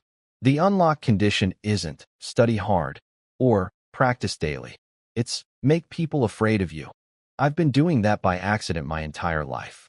I scared a girl unconscious today. This book was made for me. Is this a good thing? This feels like a villain origin story. This feels exactly like a villain origin story. If the regular Bible has even a tiny bit of be a good person energy, then this dark scripture is a full training manual for becoming a demon king of the 7 deadly sins. Are these hypnosis and charm spells even legal? I asked the book. The book did not answer because it had already turned into a small inverted cross tattoo on my left hand. Very subtle, very not suspicious at all. Nothing screams, normal student, like an upside-down cross branded on your skin. Beyond the morally questionable spells, there were 2 others worth noting. Demon insect secret curse, for breeding corrupted familiars. And drain, which lets me suck life force from living things to power myself up. So my villain lord tag spent 600 coins and bought me a book that teaches mind control, seduction magic, bug necromancy, and soul vampirism. And the only way to unlock more chapters is to spread fear. I scare people by breathing. This book chose the right owner. Honestly though, this was a huge win. The Dark Scripture's value is incalculable. It's a scaling weapon that grows with me. I just wish it didn't make me feel like I'm one step away from a dramatic villain monologue on a cliff during a thunderstorm. I walked out of the recruitment room and immediately heard Angelim's laughter. Loud, clear, and slightly unhinged with joy. Her recruitment went great apparently. Roland, she waved me over. Then she noticed my face was weird. Is there something on my face? Yeah, about that. The Dark Scripture had helpfully popped up a notification. High-value target detected. Angelum. Available corruption paths.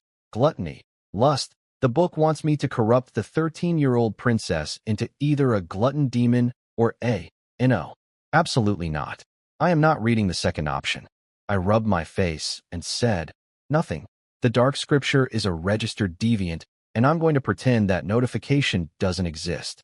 Angelum was too excited to notice my brief existential crisis. She spread out all 12 of her troop cards like a kid showing off a Pokemon collection. Her old units, 1 card of Onion Engineers, 5 cards of Carrot Royal Guards. Then the new pulls, Tier 2, Green Apple Knights, 50 units. Plant Armored Cavalry that smells like fresh apples. The troop card literally has a cartoon apple wearing knight armor on it. Adorable in Tier 2. Tier 1, Pea Shooters, 100 units. Plant Archers with spout-shaped mouths. Bonus damage against undead. I recognized them immediately.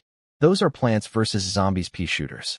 In a Warlord army, Angelum accidentally recruited PvZ units, and they came with anti-undead specialization because of course they did.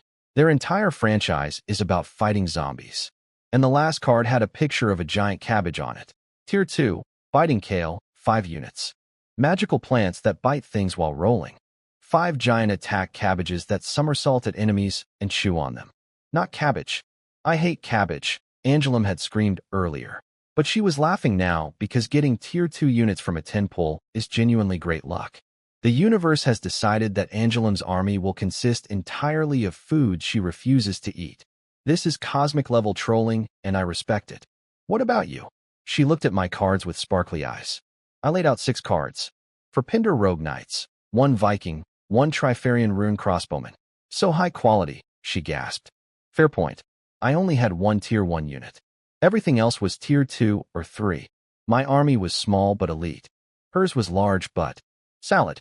I chose not to mention the Dark Scripture. Some things a 13-year-old doesn't need to know about. Days passed.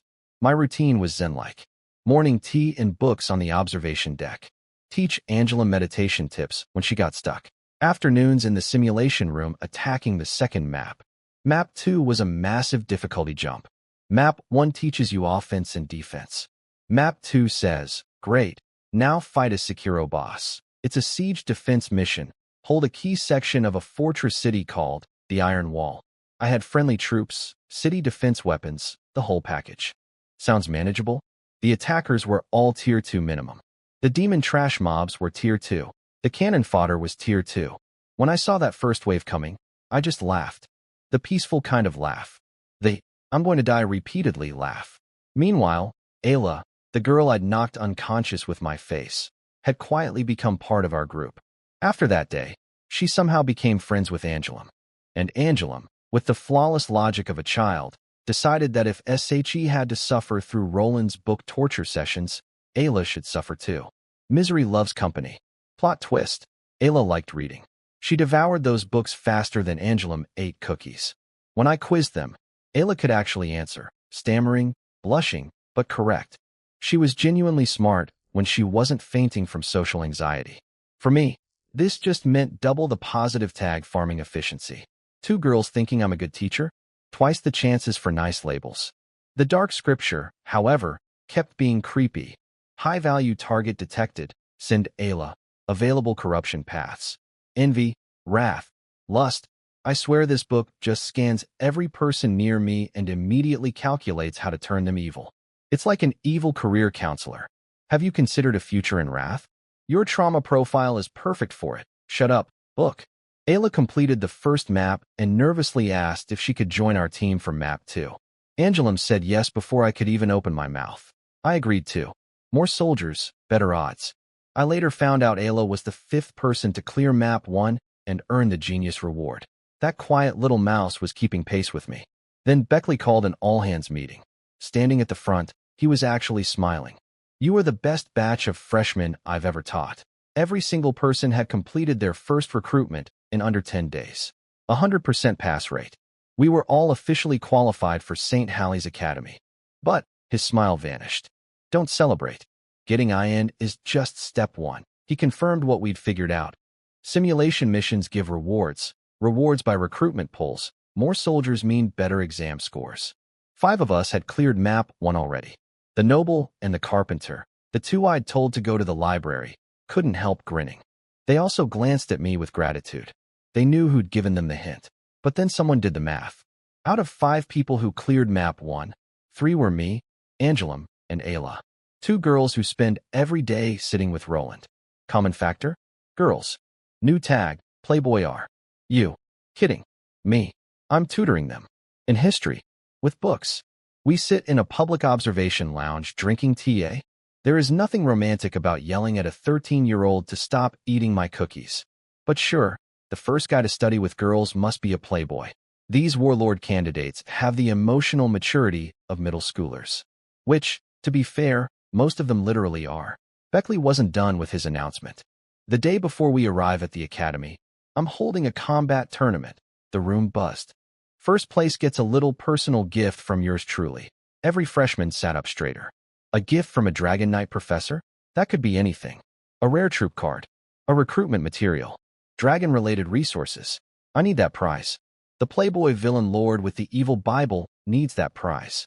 Starting today, the simulation room will host Lord Duels, Beckley announced. Lord Duels. You fight another warlord's army. Loser goes home crying. Apparently, this is like a casual sport at St. Halley's. Got beef with someone? Settle it with armies. Who needs words when you have cavalry? First place in the tournament gets a mystery prize from Beckley personally. He wouldn't say what it was, but a gift from a Dragon Knight professor is guaranteed to be valuable. Every freshman's eyes lit up like slot machines. Rules. Random bracket, 1v1, winner advances. Simple. Violent. Perfect. After Beckley left, the classroom erupted. Want a duel? Dude, I only have my first recruitment troops. Let me clear the first map and get coins first. Valid point. Most freshmen were still running around with one squad of whatever random thing they'd summoned. Not exactly tournament ready. The noble and carpenter kids, my 2 library disciples, became instant celebrities. Everyone swarmed them for tips. Please, how did you clear map 1? They exchanged a look. You should ask Roland. Dead silence. We only cleared it because Roland told us what to do, the carpenter said plainly. What did he charge you? Someone whispered. They shrugged. Nothing. He literally just said go to the library. Honestly, I think he's not actually a bad guy. Just intense. Whether anyone believed them, who knows? Those 2 headed off to attempt map 2 while the rest debated whether approaching me was worth the risk of cardiac arrest. Meanwhile, on the observation deck, Roland. Let's duel. Angelum slammed her little fists on the table. If I win, I get to sleep 1 extra hour every morning. I glanced at her over my book. And if you lose? No afternoon tea. No midnight snacks. And you go on a diet. The color drained from her face like I'd just pronounced a death sentence. Which, for a foodie princess, I essentially had. I had my reasons beyond cruelty, though. Her face was getting rounder by the day. And also, Angelum. Available corruption paths. Gluttony. Lust. The gluttony arrow was going up. I'm not even doing anything, and my dark scripture is tracking her sin levels like a fitness app from hell. If I don't intervene, this kid is going to eat her way into a demonic transformation. She rubbed her squishy cheeks, steeled herself, and declared, Fine.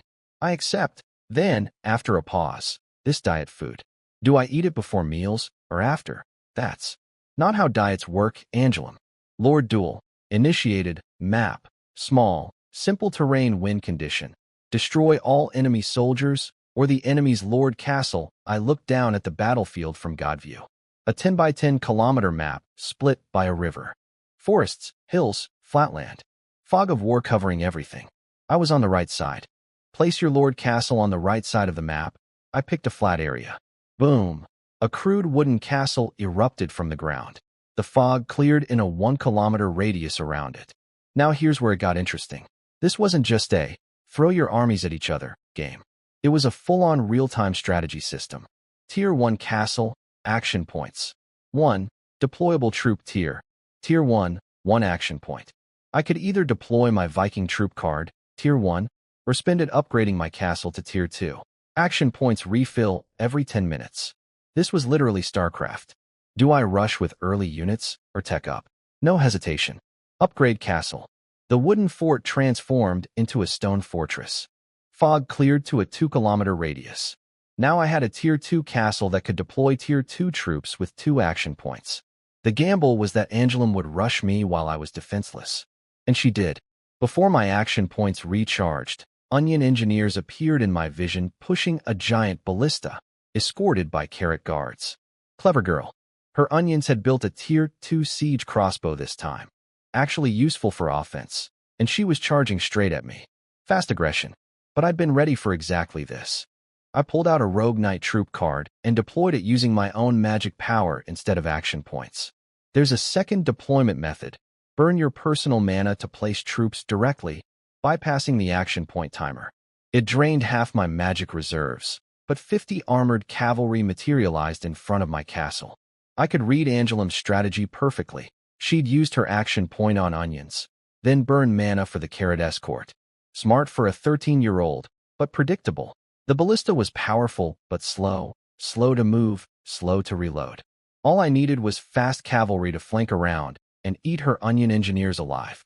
She had 2 options: find a hilltop, dig in with the ballista, and try to outscale me late game, or go all in with more Tier 1 deployments and pray. Before she could decide, I deployed a second squad of Rogue Knights. Using mana again. This was before the action point timer had even refreshed. Angelum saw 200 armored horsemen forming up outside my stone castle, and her face fell. She'd brought a ballista to a cavalry fight, and the cavalry just doubled. It's like my old mount and blade strategy. Rush the economy, build knights, press F1, F3. Everyone charges. Overwhelming force. No finesse.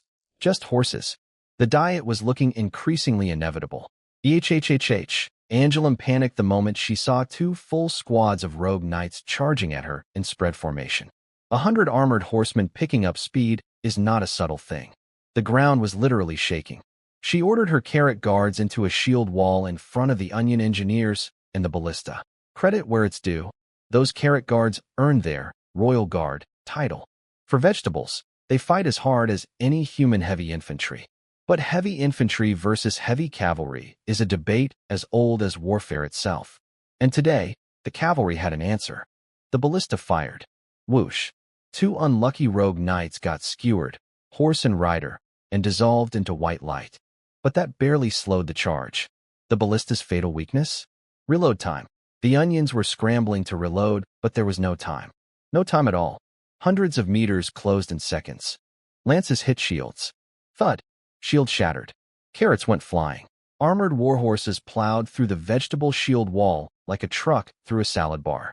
The carrot guards tried fighting back with their spears, but against Tier 2 cavalry momentum, they dissolved into light by the dozens. The entire carrot unit was annihilated for less than 10 rogue knight casualties. Angelum slapped her own cheeks to stay focused. Smart move. She sacrificed the carrots to buy her onions time to run. Abandoned the ballista too. Doesn't matter, the onions can build another one. As long as the engineers survive, they're basically a walking factory, and those little onion guys can move. Their stubby legs were a blur. I split off 20 knights to chase the onions while the main force finished the carrots. The chase was on. Then Angelum's action points recharged. Upgrade castle. She immediately burned her mana to deploy her Tier 2 unit, the Green Apple Knights. These apple cavalry ride cucumbers with wooden stick legs. It sounds ridiculous, but they're fast.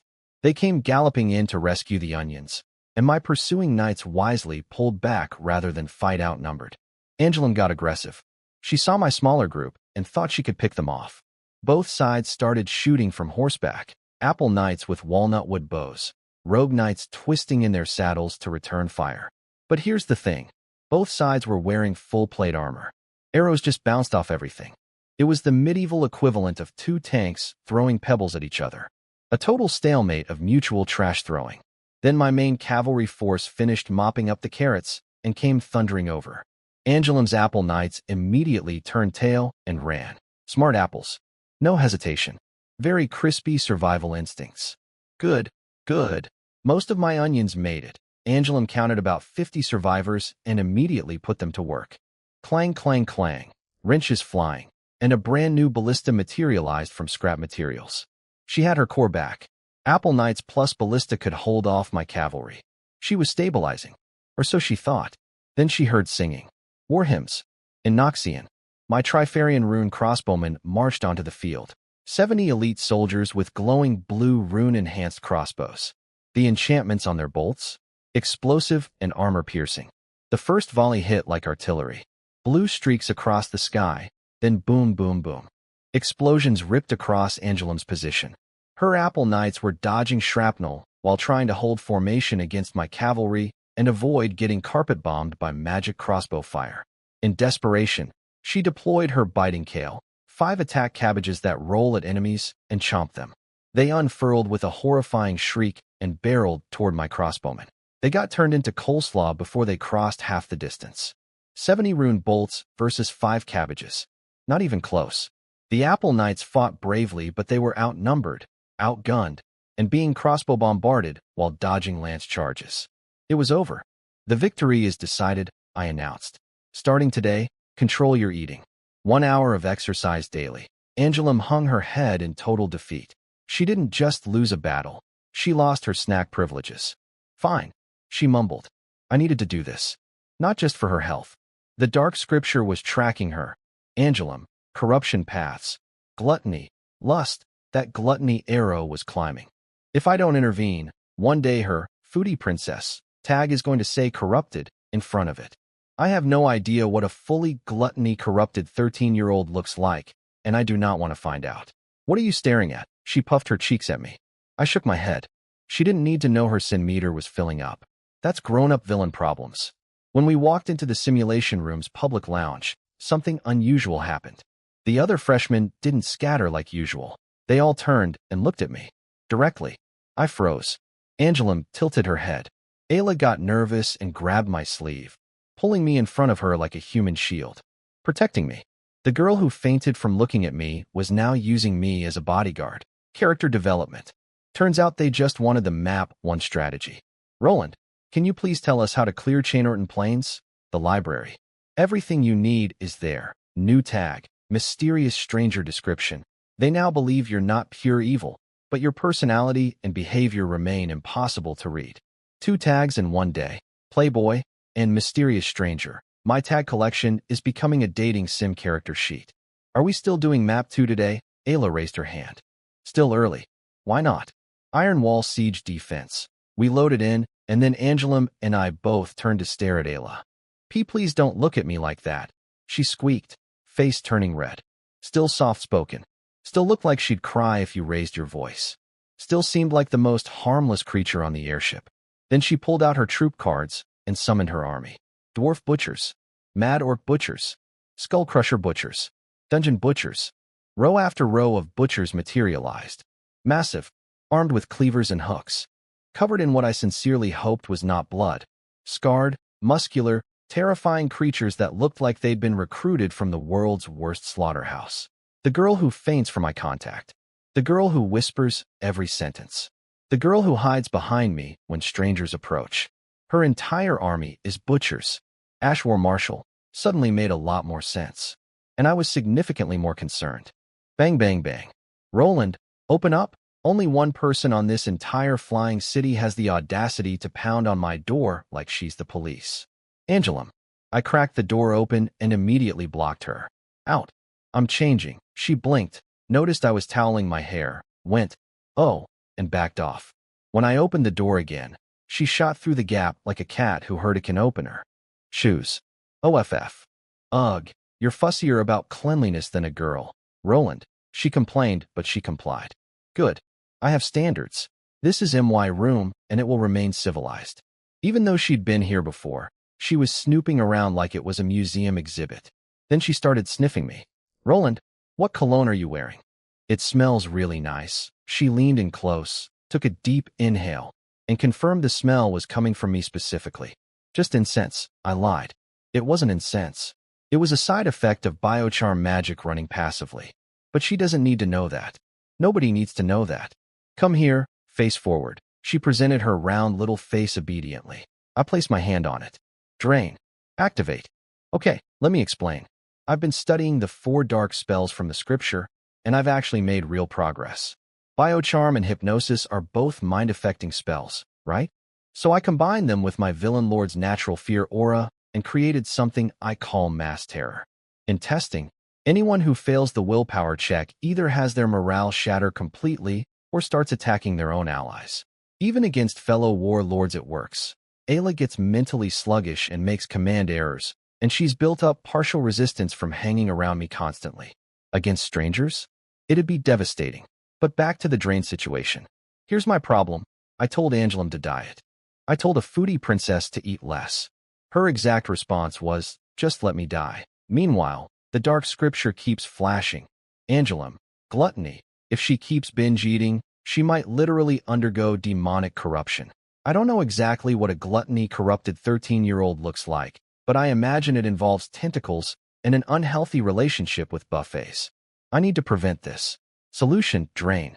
I carefully siphon off only the excess life energy, the part generated by her overeating. It doesn't hurt her. It actually makes her healthier. Reduces the weight gain. Keeps the gluttony meter from climbing. It's practically medical. And yes, okay, the drained life force feeds directly into me. My physical stats and magic power have been growing noticeably. When I first dueled Angelum, my mana was about 4 units from daily meditation alone. Now, around 6 units. A 50% increase in days. Forbidden magic is called forbidden because it's broken, not because it doesn't work. The biocharm has a passive effect too. It makes me smell pleasant and calming to people nearby. That's why Angelum feels safe enough to literally fall asleep, standing up while I'm draining her. It's the same principle as how vampires make their victims feel pleasure instead of pain. Very efficient. Very ethically questionable. Very effective. Zzz, she passed out on her feet, face still squished in my hand. I caught her, put her on my bed, and went back to studying a book on constructive magic while she napped. Now look, I'm a transmigrator. I spent my previous life on the internet. I know what the comments section would say about this situation. A teenage boy, alone in his room, with a sleeping 13-year-old princess, using forbidden charm magic. I know exactly what kind of character this makes me look like. The internet has shown me things I can never unsee. But here's my defense. First, self-control. I have it. I'm keeping my moral bottom line firmly in place. Second, the charm magic is passive. It just makes me smell nice, not anything else. Third, I'm literally doing this to save her from demonic corruption. Fourth, if I actually did anything bad to a student at an academy run by people who command armies across dimensions, I would die. Very quickly. Very painfully. I enjoy being alive. And fifth, have you seen what the dark scripture spells do? Hypnosis and biocharm are basically pulled straight from the villain's toolkit in a certain genre of Japanese animation. The forbidden genre. The strength is undeniable, but the implications are catastrophic for my reputation. I'm already the playboy with the villain lord tag. I do not need to add. Uses mind control magic on sleeping girls to my resume. Moi. Angelum woke up feeling refreshed. Saw an unfamiliar ceiling. Took a second to process. Where am I? You're a pig. Sleeping this much, I said without looking up from my book. Brain loading. EHHH. Her face went crimson. If my court etiquette tutor found out I fell asleep in a boy's room, she'd lock me in solitary for a month. She whisper-screamed at me like this was classified information. Solitary? Angelum, what bad things have you done? Ayla asked innocently from the corner, having not heard the whispered part.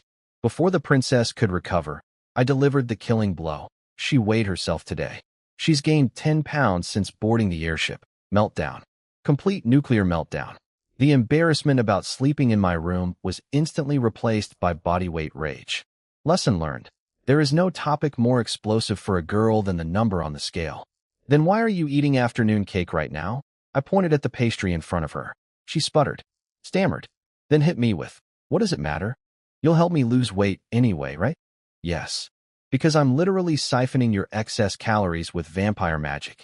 You are my renewable energy source. But you don't know that, and I'd like to keep it that way. Ayla watched us bicker with a smile, but I caught something underneath it.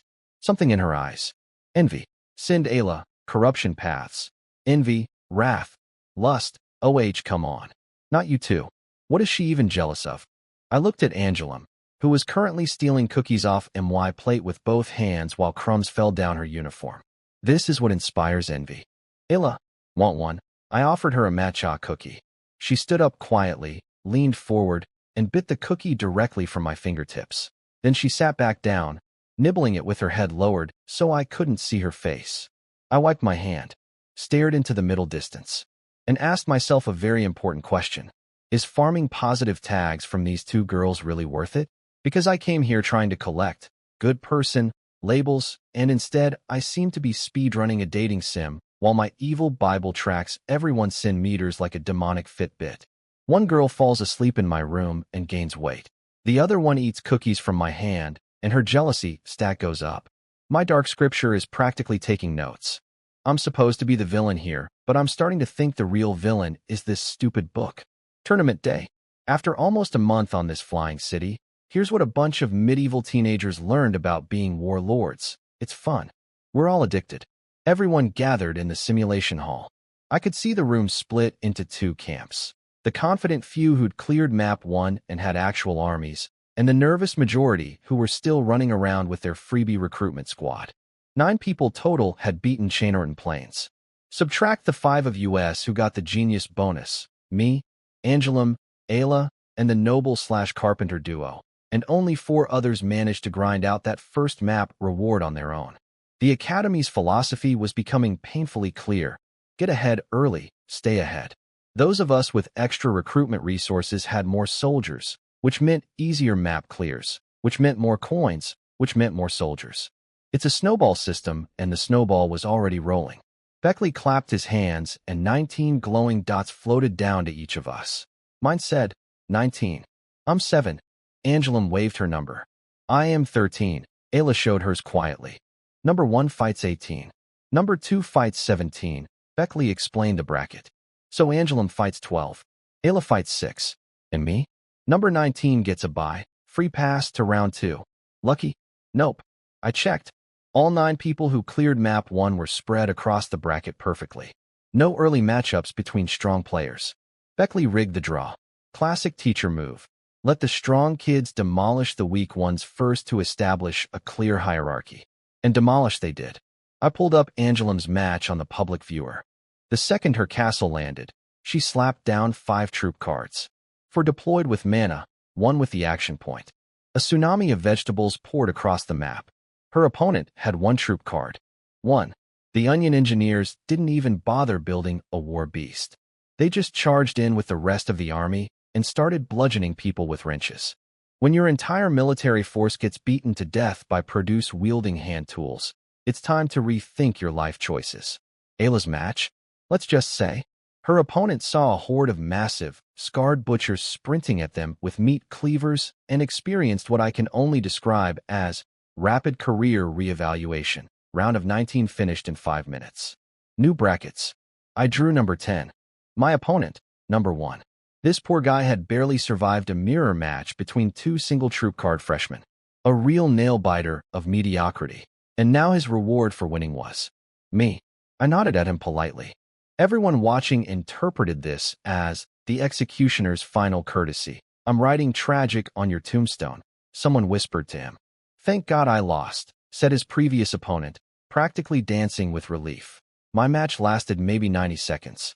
Upgrade castle. Deploy rogue knights with mana. 50 armored horsemen went brrrrrr. His tier 1 soldiers spawned just in time to watch the cavalry arrive. He actually laughed. Not a happy laugh. The laugh of a man who has accepted his fate. Very zen of him. I finished in time to watch Angelum versus Pino the carpenter's son. Now this was interesting. Pino was serious. Jaw clenched, eyes burning. I won't go easy on you, princess. Hello? Angelum waved cheerfully, completely unbothered. The public display showed both their mana counters. Angelum, 4, Pino, 3. That 1-point gap was about to be everything. Angelum didn't hesitate. Action point upgrade to Tier 2 Castle. Then she burned all her mana deploying Green Apple Knights and Biting Kale. Full commitment. 0 mana remaining. The ultimate. I learned this from Roland. Strategy, F1, F3. Everyone charges. Pray.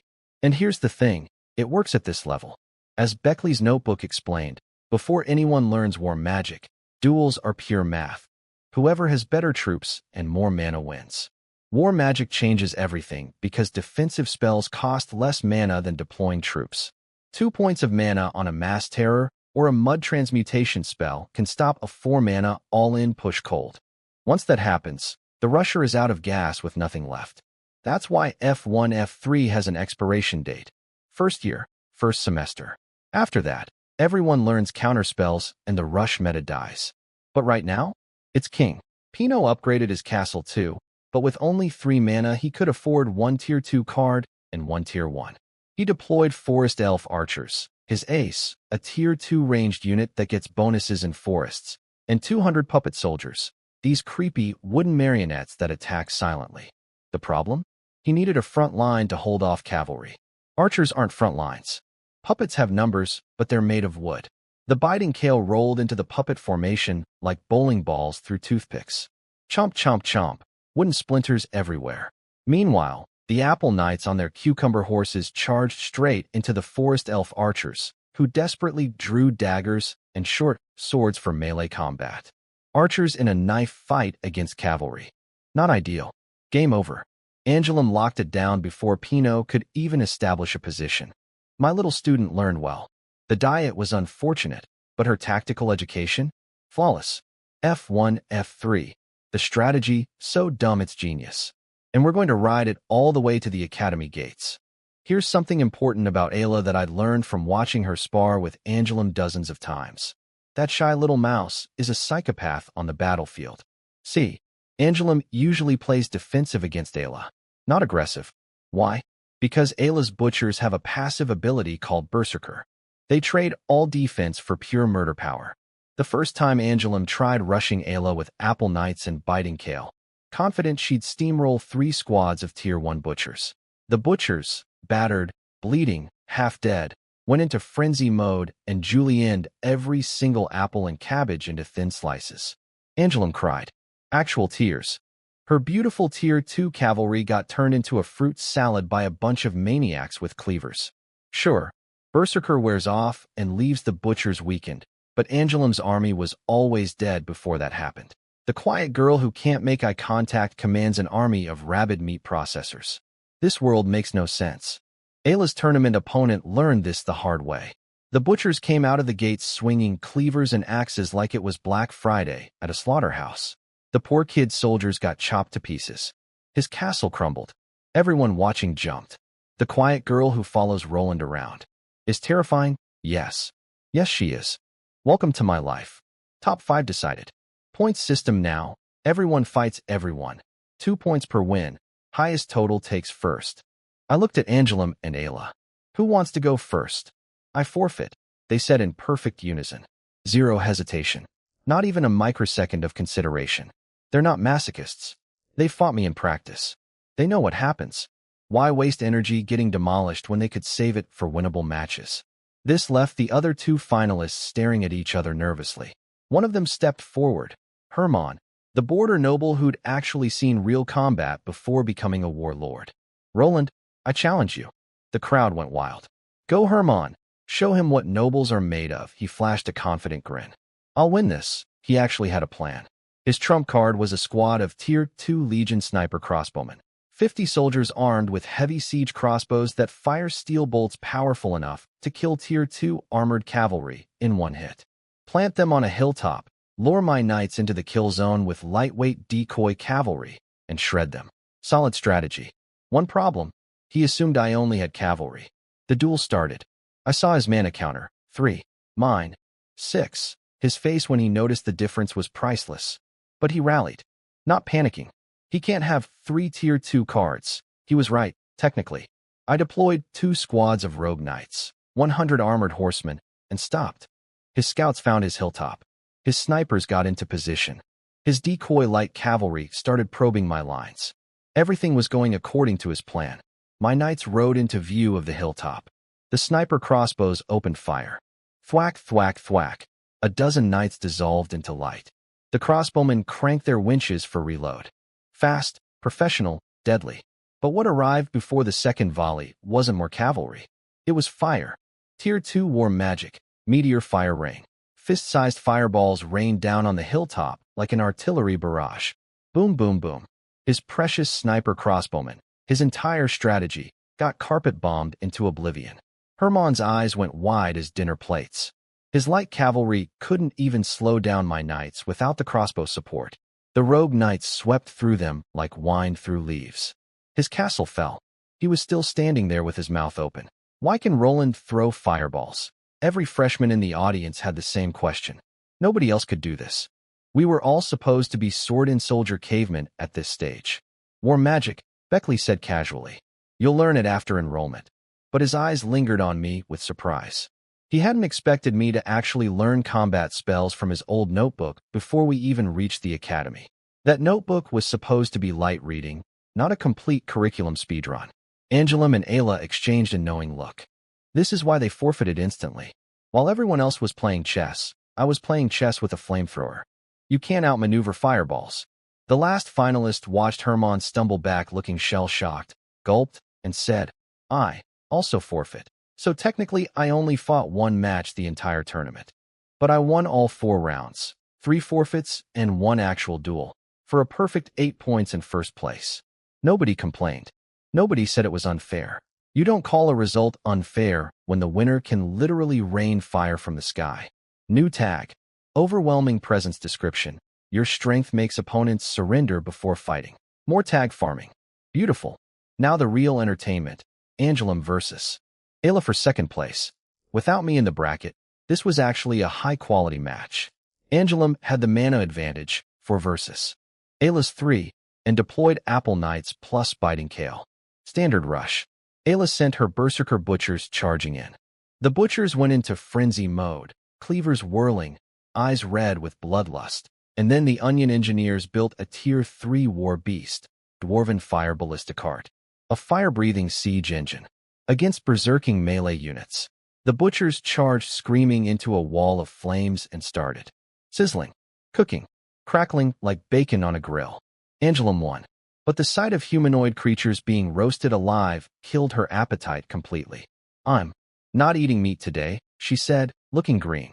First time the foodie princess has ever voluntarily skipped a meal. All it took was watching her Onion Engineers invent a medieval flamethrower and use it on living beings. War is educational. Ayla took 3rd place. She wasn't upset. She'd lost to bad luck, not bad play. If the Onions had built literally anything other than a fire weapon, her Butchers would have carved through it. Final standings. 1st place, me. 2nd, Angelum. 3rd, Ayla. The top 3 are all from the same study group.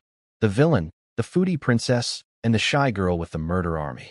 Beckley's decision to dump Angelum on me accidentally created a 3-person super team that swept the entire tournament. Now give me my mystery prize, Professor. This villain lord earned it. Angelum was practically skipping after the tournament, humming a victory tune. Prizes, prizes, prizes. We knocked on Beckley's office door. Inside, the professor was elbow-deep in a storage chest, rummaging around. If Sergenth hadn't reminded me, I'd have completely forgotten where I put these things. He pulled out 3 items. Ayla got a crimson gemstone, a special material that dramatically boosts your chances of recruiting high-tier soldiers. Basically a rate-up banner ticket. She bowed so deeply I thought she'd tip over. Thank you, Professor. Angelum got a glowing green seed. Perfect for recruiting high-tier plant soldiers. Custom-made for the vegetable warlord herself. She held it like it was the holy grail of produce. And me? I got a pitch-black dragon scale. From Sergenth herself. A piece of an actual Tier 7 abyssal fire dragon. Let me explain why this is insane. Dragons are top tier in every category. Combat power, rarity, material value. And they can transform into people. The scale alone could attract dragon-related units that most warlords spend their entire careers trying to recruit. Only someone like Beckley, who literally lives with a dragon, would casually hand this to a student. Also, dragon riders ride dragons during the day, and at night the dragon rides the anyway. Moving on. Beckley then reminded us the airship arrives at the academy tomorrow, and there's a practical exam and a written test. Magic meditation and handbook knowledge. Did you memorize everything? I was fine. Ayla nodded confidently. And Angelum? Huh. She hadn't opened the student handbook in nearly a month. She'd been too busy eating snacks, playing with onions, and getting her vegetables killed in simulation battles. Roland, save me. She latched onto my arm like a drowning person grabbing a life raft. Relax, I said calmly. Was I surprised? No. This was as predictable as sunrise. One pen, one lamp, one night, one miracle. But before cramming an entire semester into the princess's cookie-filled brain, I had something more important to do. Recruitment time. Dragon Scale Edition. Now, some might say using dragon tier material in the newbie recruitment room, capped at tier 3, is wasteful. But resources sitting in your pocket aren't resources, they're decorations. And by the time I reach second year and unlock the advanced recruitment rooms, I'll have access to plenty more rare materials. Spend now, profit now. Ayla and Angelum agreed and decided to use their prizes too. I activated the ritual. The dimensional star field was dramatically brighter this time. If red crystal coins were matches, this dragon scale was a FLODLIGHT. Everything was responding. I checked my tags. Villain Lord, Evil Dragon, Playboy, Mysterious Stranger, Overwhelming Presence. Last time, Evil Dragon did nothing with mere crystal coins. But with dragon scale fuel, 3 tags launched themselves into the void. Evil Dragon, Playboy, and Overwhelming Presence. Only Villain Lord and Mysterious Stranger stayed behind. 3 glowing orbs returned. Option 1. From Overwhelming Presence. Tier 2. 5 chromatic black dragon eggs. 5 eggs. Hatches in 1 year. Adult black dragons reach Tier 5. Dragon eggs. But they need a year to hatch. Then I'd have to raise baby dragons to adulthood. That's a long-term investment, and I need results now. Option 2. From Playboy. Tier 3. Red Dragon Bloodline Description. Bathe in dragon blood, and you shall become a dragon. 2 5 chromatic dragon options. These are from D&D, the evil-aligned chromatic dragons. Red dragons are the strongest among them, but chromatic dragons are still the bottom of the dragon family tree. Gold dragons, gem dragons, those are the real deals. Red Dragon Bloodline is like bragging about being the tallest person in a short family. If this were metallic or gem dragon blood, I might hesitate. Pass. Option 3. From Evil Dragon. Tier 3. Dragon Witch Jean Dark. Hero Unit. A non-human entity born from rage and fiction. Hero Skill 1. Mana Charge. Spend magic power to rank up this hero. Cost doubles per tier. Hero Skill 2. Command. Army of the Evil Dragon. Spend 5 mana to summon 100 wyverns. Wyvern tier equals Jean's current tier -2. My brain short-circuited. A hero unit. The student handbook specifically describes these. Individuals whose personal power or skills equal an entire army. Heroes aren't born. They're forged through blood and glory. Sergenth became one after years of fighting alongside Beckley. Hero unit equals game-breaking character. The whale's luxury. The thing that makes other warlords cry in PvP. And this one can scale. I pour mana into her, and she ranks up. At tier 3, her wyverns would be tier 1. At tier 5, they'd be tier 3. At tier 7, tier 5 wyverns. 100 of them. Summoned at will. With just 5 mana. So I've now encountered Mount and Blade, Warhammer, League of Legends, D&D, and now Fate series. My recruitment pool spans every franchise in existence. Sure, why not? Recruit. Option 3. No hesitation. Boom. Fire scattered. A dark silhouette materialized from the flames. An inverted cross. The smell of ash and brimstone. And cold, eerie laughter echoing through the room. I stared. Standing in front of me was a kid. Dragon Witch Jean Dark. Hero unit. Born from rage and fiction. Commander of evil dragon armies. She was like 13. She tried to look menacing, hands on her hips. What's with that face? I want a refund, I said flatly, grabbing her by the scruff of her neck like a stray cat. I recruited a legendary hero unit, the rarest pull possible, and she showed up as a minor. My army now consists of Vikings, medieval thugs, Noxian crossbowmen, an evil Bible, and a child dragon witch. I'm starting a daycare, not a war legion. All three of us walked out of our recruitment rooms at the same time. I was expressionless. Ayla looked confused, and Angelum was actually thinking for once, which was terrifying in its own way. Angelum spotted the tiny black dragon perched on my shoulder first. Ayla, look. A dragon. The little black dragon looked at them, grinned, and transformed into a human child. A smug, giggling child sitting on my shoulder like she owned the place. Meet Dragon, Witch Jean Dark. Hero unit. Legendary warrior born from rage and fiction. Currently in fun-sized format and treating me like a jungle gym. She can turn into a dragon, which makes sense because she's a dragon witch. At least something in this recruitment system follows logic. Ayla's recruitment was interesting. Standing behind her was a group of girls in white dresses with red eyes and rabbit ears. Cute. Adorable. Their stat card? Tier 3, Slaughter Rabbits, 50 units, Monster Soldiers. Do not approach. Do not approach. The description says, do not approach, twice. Ayla, the girl who whispers everything, recruited 50 murder bunnies.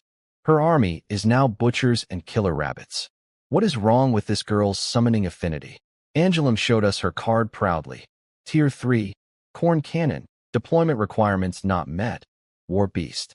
Fires devastating corn shell bombardments. It needs a squad of Tier 1 corn pitchers to operate, she read. Then her face fell. But I don't have corn pitchers, so she pulled a Tier 3 siege weapon from Plants vs. Zombies and can't even use it. It's like winning a sports car, but not having a driver's license. The universe continues its cosmic trolling of the vegetable warlord. She channeled her frustration into lunch. Aggressively. Little Jean. I'm calling her Little Black Jean from now on. Couldn't reach half the dishes on the table. So she started ordering me around. I want that one. This one's good too. Roland, feed me. She wasn't really commanding. More like aggressively cute about it. Every time I gave her something she liked, her face lit up. More. Then she hit her limit. Tiny body, tiny stomach. Went full food coma, transformed back into a little dragon, flew onto my head, and fell asleep. Just curled up on my skull like a cat on a warm laptop. Ayla watched all this and apparently thought to herself that I'd make a good father someday. Then she thought about something else, turned beet red, and buried her face in her soup bowl.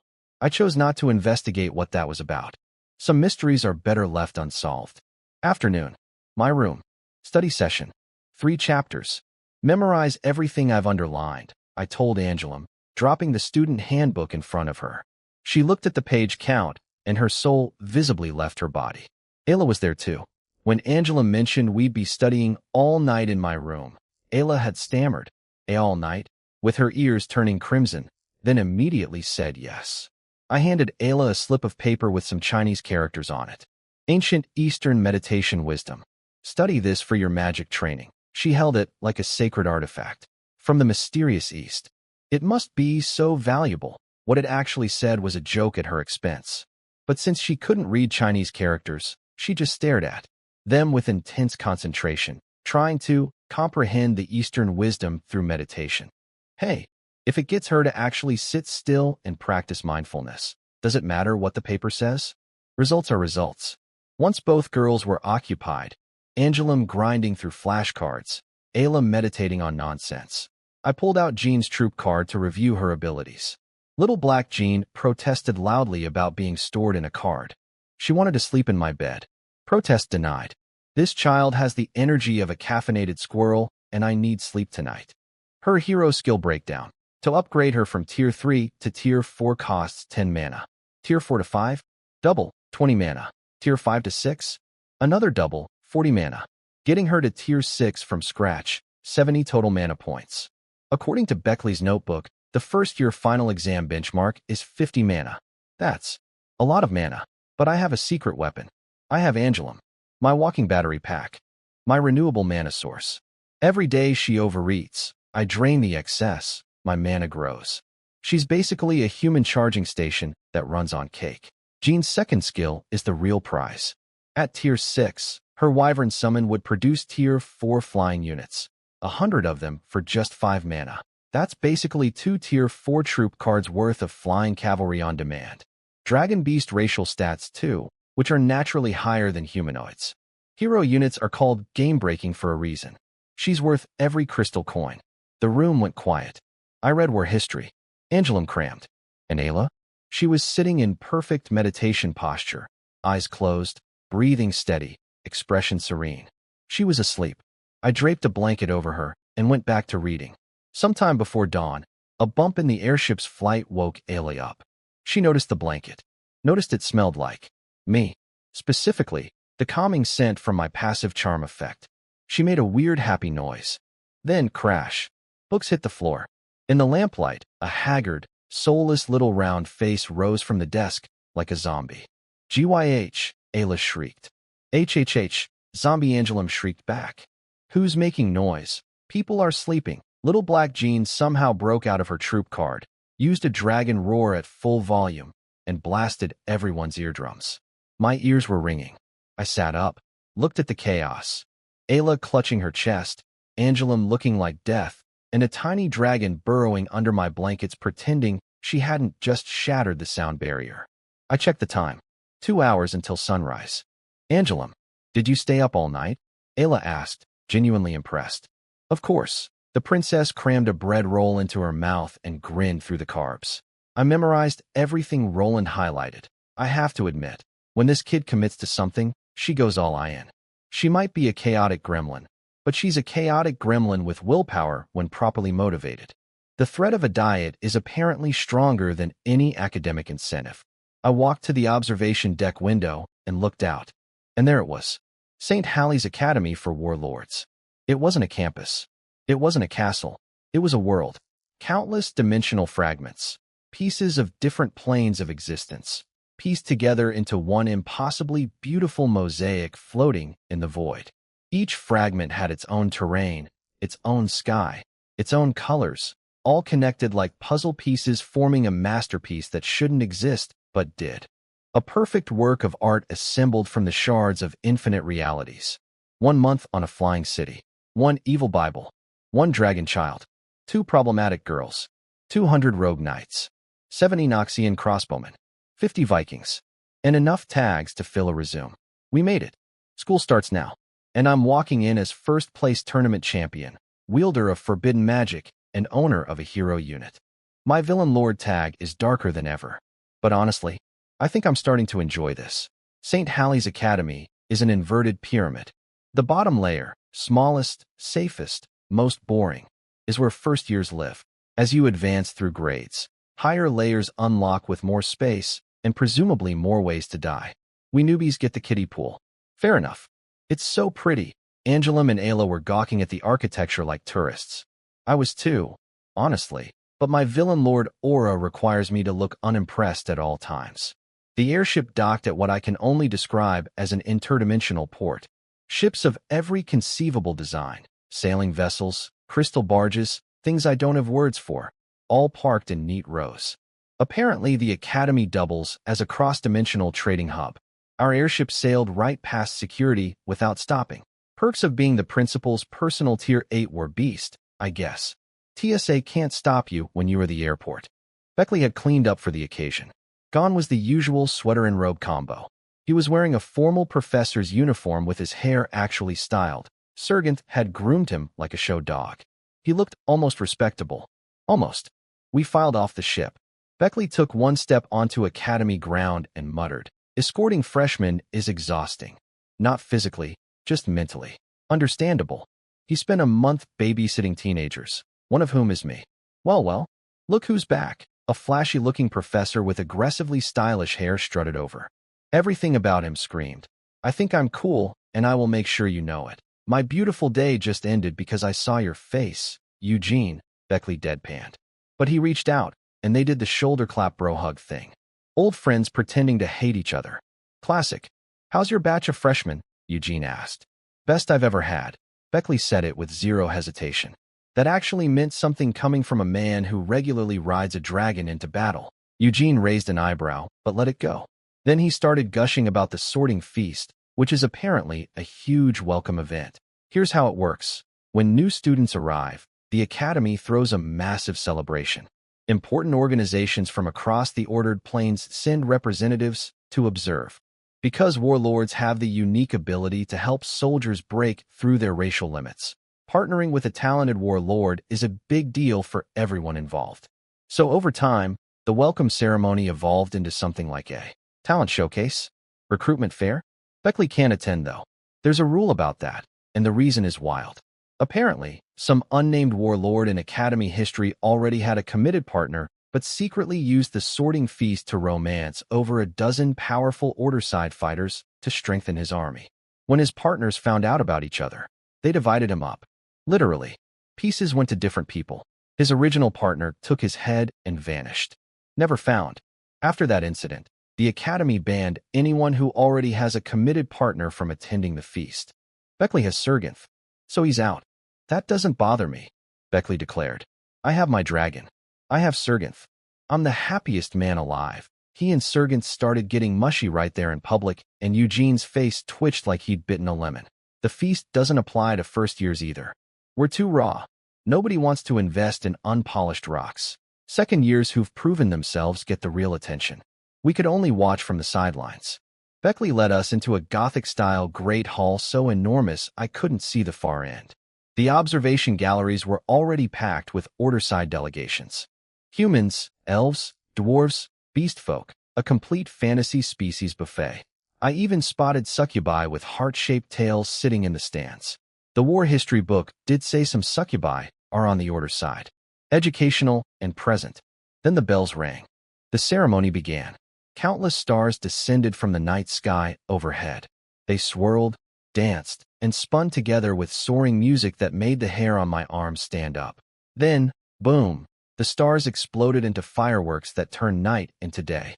Welcome to St. Halley's Academy. The starlight condensed in front of every person into a tiny dancing fairy. Beautiful, delicate, graceful. This was the Academy's 35th dean, Aphia, the Star Fairy. She's been running this place for 600 years, and apparently her management style is maximum chill. There's a rumor that the 27th dean, who served during the largest demonic war in history and ran the Academy like a military boot camp, came back, saw what Aphia had done to his school, and absolutely lost it. You'll regret this, Aphia, he'd stormed. I'm the dean now, she'd replied. They haven't spoken since. Icon behavior. Despite the carefree vibes, her ceremony speech was flawless, professional when it counted. Then came the sorting. 4 houses, Death Herald Dragon, representing the highest form of power. Blazing Sun Griffin, meaning order and glory eternal. Holy Unicorn, meaning the wise seek answers within. Ouroboros Serpent, meaning relentless effort leads to the destination. A dragon house, a griffin house, a unicorn house, and a snake house. At an ancient magical academy, with a sorting ceremony, during a grand feast in a Gothic hall. This is just Hogwarts. This is literally Hogwarts with extra dimensions. My villain lord tag is probably about to sort me into the snake house. I can feel it in my bones. The academy is built like an upside-down pyramid. Bottom floor, smallest, most restricted. That's where us first years live. Higher grades get higher floors with more space and freedom. We're basically in the basement of a skyscraper that's been flipped on its head. Metaphor for student life? Probably. It's so pretty. Angelum and Ayla were starstruck. I was too, but I have a reputation to maintain, so I kept my face at factory default, cold and unimpressed. The airship docked at this interdimensional port filled with ships from across reality. Crystal barges, magical galleons, things that looked like floating coral reefs. Our airship bypassed all security because when you are the principal's personal Tier 8 war beast, nobody checks your boarding pass. Beckley had dressed up. Formal professor robes, hair styled by Sergenth. He looked like a completely different human. Then he stepped off the ship and muttered, "Escorting freshmen is exhausting." A month of babysitting us had aged him spiritually. Well, if it isn't our Dragon Lord, second-year flight tactics professor, Lucky Boy Beckley, a flashy professor with attention-seeking hair, swaggered over. Everything about this guy screamed, "I peaked in college and never came down. My beautiful day just ended because I saw your face, Eugene," Beckley said flatly. Then they did the bro hug shoulder pat thing. Best friends who communicate exclusively through insults. Eugene asked about our freshman class. Beckley, best I've ever had. He said it without hesitation and actually meant it. That hit different. Then Eugene mentioned the sorting feast and started getting excited. But then he shot Beckley a smug look. Oh wait, you can't attend. Forgot, here's why. The sorting feast is basically a matchmaking event. Powerful Order-side factions send representatives hoping to partner with promising warlords. Since warlords can break soldiers' racial limits, everyone wants a piece of that. Over centuries, the welcome ceremony evolved into this massive talent mixer. But there's a rule. If you already have a committed partner, you're banned from the feast. Why? Because some legendary warlord, whose name has been erased from history, already had a partner but used the feast to secretly romance over a dozen powerful fighters to boost his army. When they all found out, they literally divided him. Like, physically. Different body parts went to different people. His original partner took his head and disappeared. Gone. Forever. Nobody knows where. After that, the Academy said, yeah, new rule. Beckley has Sergenth, so he's permanently excluded. So what? Beckley fired back. I have my dragon. I have Sergenth. I'm the happiest man alive. Then he and Sergenth started being lovey-dovey in public, and Eugene's face looked like he was chewing glass. First years can't participate in the feast either. We're unpolished rocks, not worth investing in. We just get to eat nice food and watch the upperclassmen network with interdimensional VIPs. Which is fine. Free dinner and a show. Now, the sorting. Dean Afia told us to hold our school badges. Mine started vibrating with magical resonance, and then it talked. Angelum went first.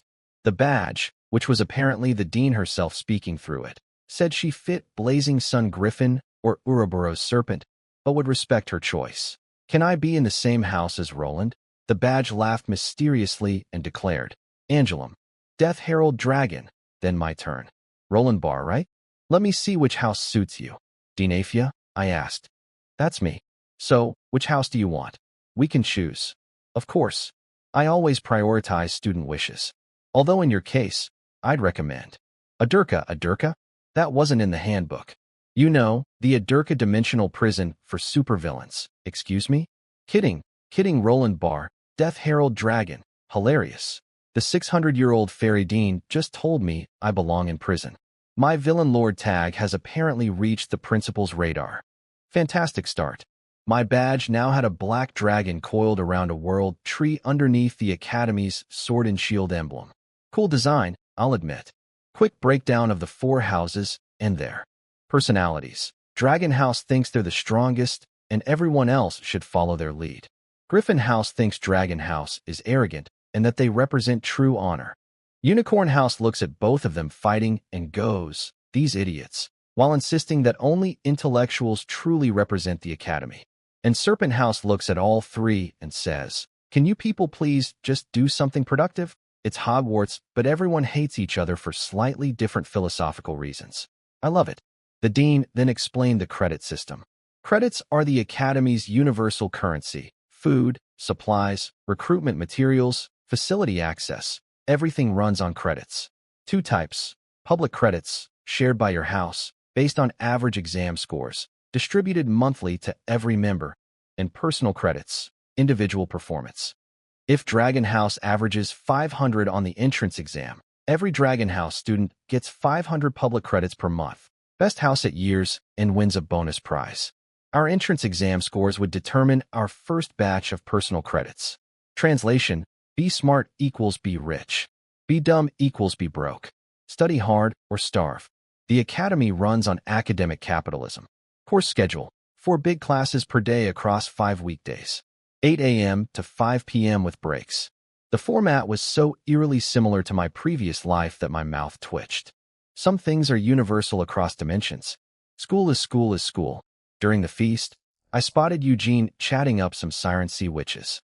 Their queen was pushing her daughter on him. My daughter has Tier 6 potential. Master of naval warfare and water magic. If you take her as a partner, you'll also get access to Tier 5 Siren Royal Guards. Eugene paused, then smiled. Your daughter? Ma'am, I think there's been a misunderstanding. I was actually trying to win your approval. The Siren Princess? The Siren Queen.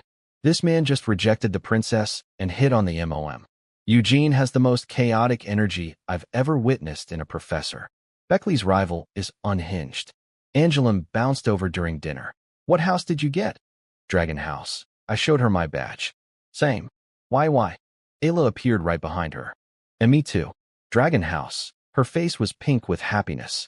Pino the carpenter's son got Serpent house. Hermon the boarder noble got Griffin house. Everyone seemed satisfied with their placements. After curfew warnings from our badges, rule breakers lose credits, and nobody wanted to cost their house points on day one, we headed to the dorms. Angelum was already planning to visit my room. She and Ayla were on the first floor while I was on the third. But when we arrived at the Dragon House dormitory entrance, there was a scene. 3 people stood at the door. 2 boys, 1 red-haired girl. A pudgy, short boy was sneering at a timid, slightly greasy-haired kid. I always said we're not the same as Wilbur. Parody, stop it. Wilbur is our friend. He just got sorted into Dragon House. The red-haired girl was defending the quiet boy fiercely. He's different from us, pudgy boy.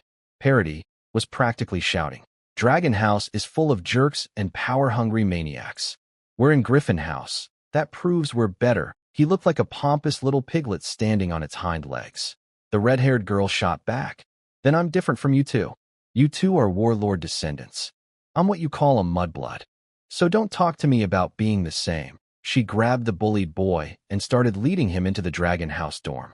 I paused, took in the scene. Parody was puffing up with self-satisfaction, thinking he'd won the argument. Then he made eye contact with me. Villain Lord Fear Aura. Point blank. The little piglet fell backwards onto his, but like someone had yanked his legs out from under him. Face white. Nose sweating.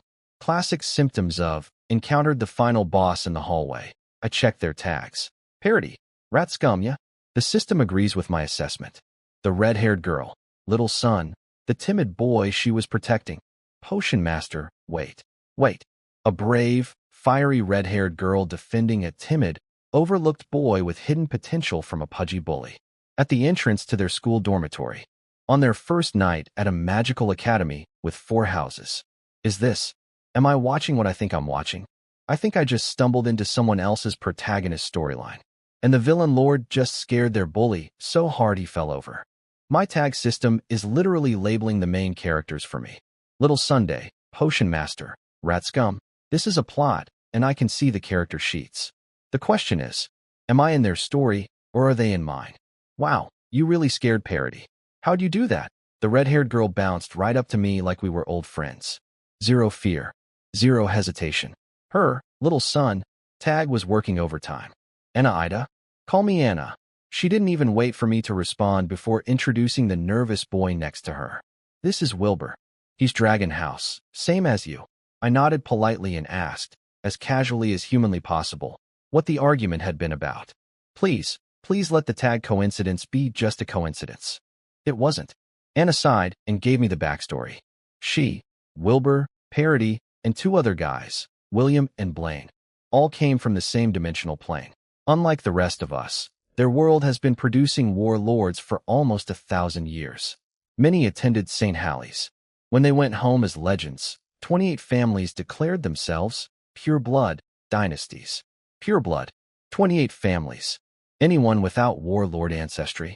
Mudblood. That's what Parody calls Anna. It gets better. The pure blood families split along house lines based on which St. Halley's house their ancestors attended. Griffin House purebloods are the majority and the dominant faction. Dragon House purebloods are a tiny minority who lost a war against the Griffin families. Now they're the punching bags of pureblood society. Wilbur? Dragon House pureblood. The bullied minority. On the airship, he'd been constantly excluded and cold-shouldered by Parody, who's from a Griffin pureblood family. Anna, the non-pureblood, the mudblood, was the only one defending him. I stared at the scene in front of me. Red-haired girl with a heart of gold. Timid boy with hidden talent. Rat-faced bully who talks big but is actually a coward. Pureblood supremacy. House rivalries. I looked at Wilbur's tag again. Potion Master. Please don't grow up to be a greasy-haired man in black robes who's mean to children. Please. Does this academy even have a potions professor position? And Anna Ida with her little son tag? She's almost certainly scripted to be the hero's mother or some kind of destined savior figure. Then the real horror hit me. I slowly looked up at my own tags. Villain Lord. Permanent. Unkillable. Glowing with dark power.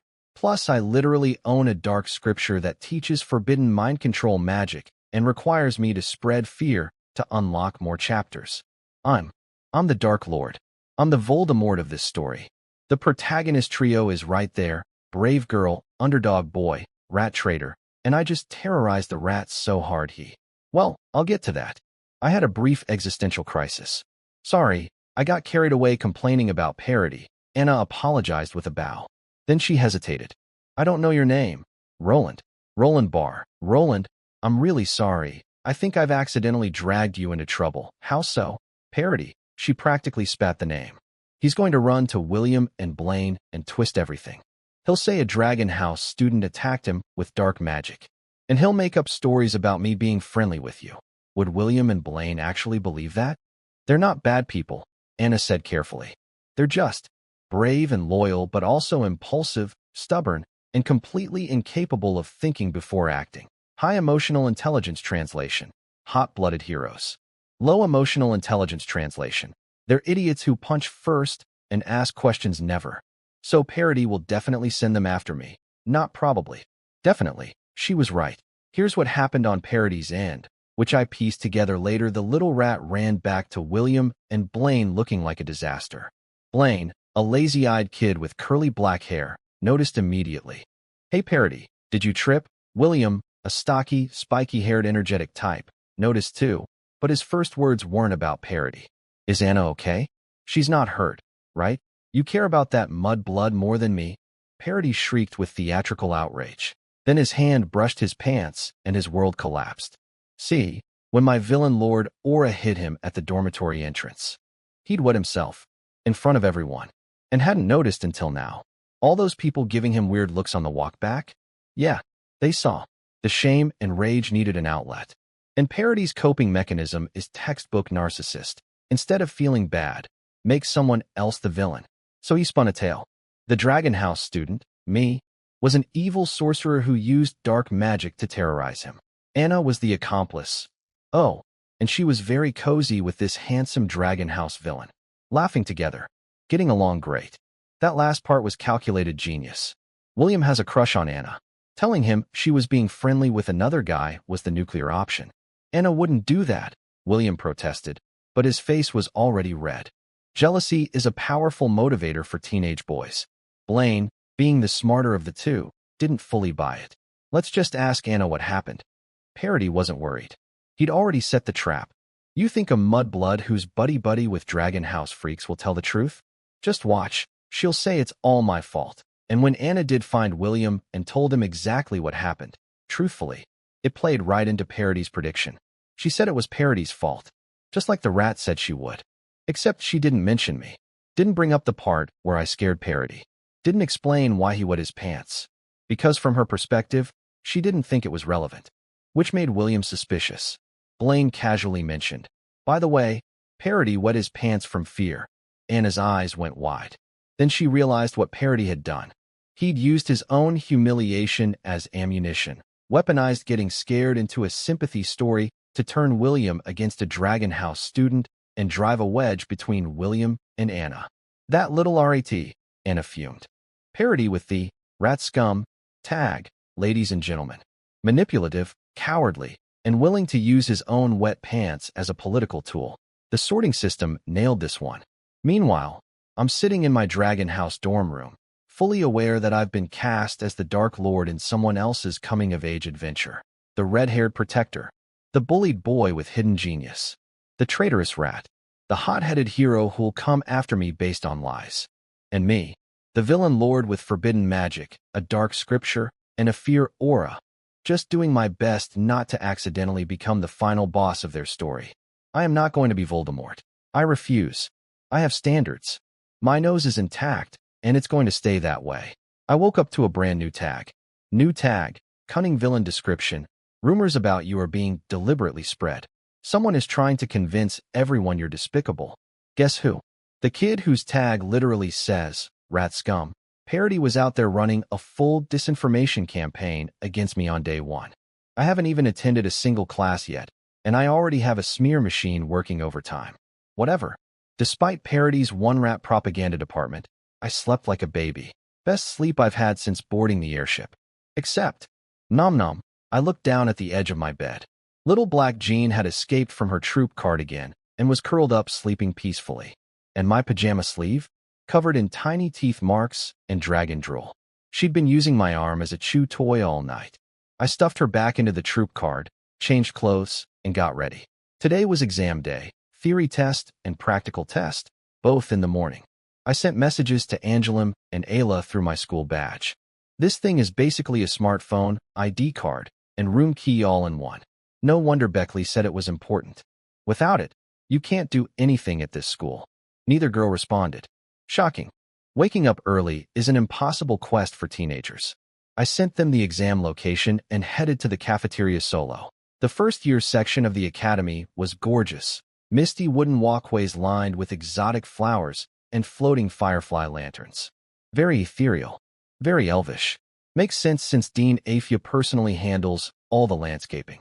600 years of fairy gardening, and the place looks like a fantasy postcard. At the cafeteria, I spotted a familiar face. Tyrant, the hobbit made from the airship.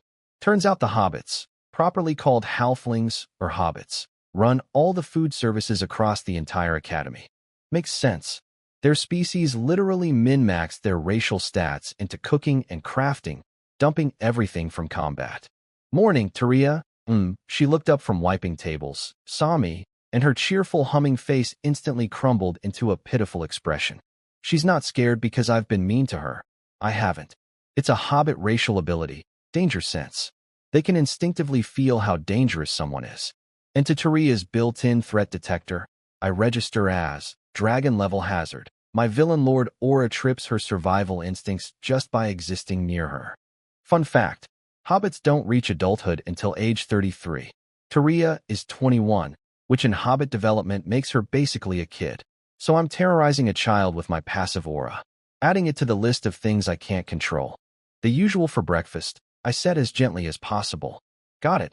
She scurried to the kitchen looking like a puppy who'd been scolded for something it didn't do. Food arrived fast. Hobbit efficiency is no joke. Then Little Black Jean broke out of her troop cardigan, morphed into baby dragon form on my shoulder, yawned, and asked, "Did you eat yet? I want meat. Big chunks." And daily, she flew over to Tyrant, puffed up her tiny chest, and declared, "If there's no meat, I'll eat you." Tyrant wasn't scared at all. She just reached out and started playing with the little dragon. Those two had become friends on the airship. Tyrant's danger sense apparently rates Jean as harmless small animal, rather than legendary dragon, which born from rage and fiction. Accurate, honestly. Breakfast arrived. Fresh bread, honeyed meat steaks, and a bucket of milk. "Where's my Ellie?" Jean slammed her tiny claw on the table. I looked up, gave her the death stare. She wilted instantly. "Milk is fine." She transformed back to human form and demolished enough food for 4 adults without her stomach showing any change whatsoever. Then she switched back to dragon form, belched, and draped herself across my shoulder to digest. "Roland, is this the school you mentioned?" She surveyed the academy with supreme disinterest. "Doesn't look like much. Why don't we go destroy the world instead?" I flicked a piece of cake into the air. Chomp, she snatched it mid-flight, tail wagging at maximum speed. Very intimidating. Very world destroyer. "Let's talk about you using my sleeve as a chew toy last night." Chew toy? I don't know what you're talking about. Full innocent act. Big fake dragon eyes.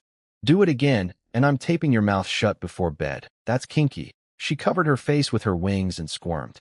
She's a child-sized dragon. Where did she learn that word? I am going to have a talk with whatever dimension she came from about age-appropriate vocabulary. Exam time. Theory test was done by house. 5 minutes before the exam started, Angelim burst through the door with her hair looking like she'd lost a fight with a hurricane. Ayla wasn't much better, gasping, sweating, practically wheezing. My badge buzzed with their messages. "Angelim, made it." "Barely." "Ayla, thank goodness we weren't late." I shook my head and smiled. These two would be dead without my wake-up messages. A very stern-looking professor walked in, clapped once, and the room went silent. He had the energy of a man who has caught every cheater in the history of cheating and enjoyed the punishment phase. Exam questions have been sent to your school badges. If you cheat, your score is 0. Every student who'd even thought about peeking at their neighbor suddenly found the ceiling very interesting. I opened my exam. The questions were all from the student handbook, Warlord Basics, Academy History, Fundamental Concepts. Question 1. When was St. Halley's Academy founded? I didn't even blink. Answer. Year 9527 of the era calendar. 1 month of reading war history books, study sessions on the observation deck, and forcing Angelum to cram until sunrise. This test was a victory lap. Somewhere in the exam hall, I could practically hear Angelum's brain overheating as she tried to recall everything I'd highlighted for her last night. 1 pen, 1 lamp, 1 miracle. Let's see if the miracle holds up. The theory test didn't have a time limit. Finish and leave whenever you want. I wasn't the first to submit.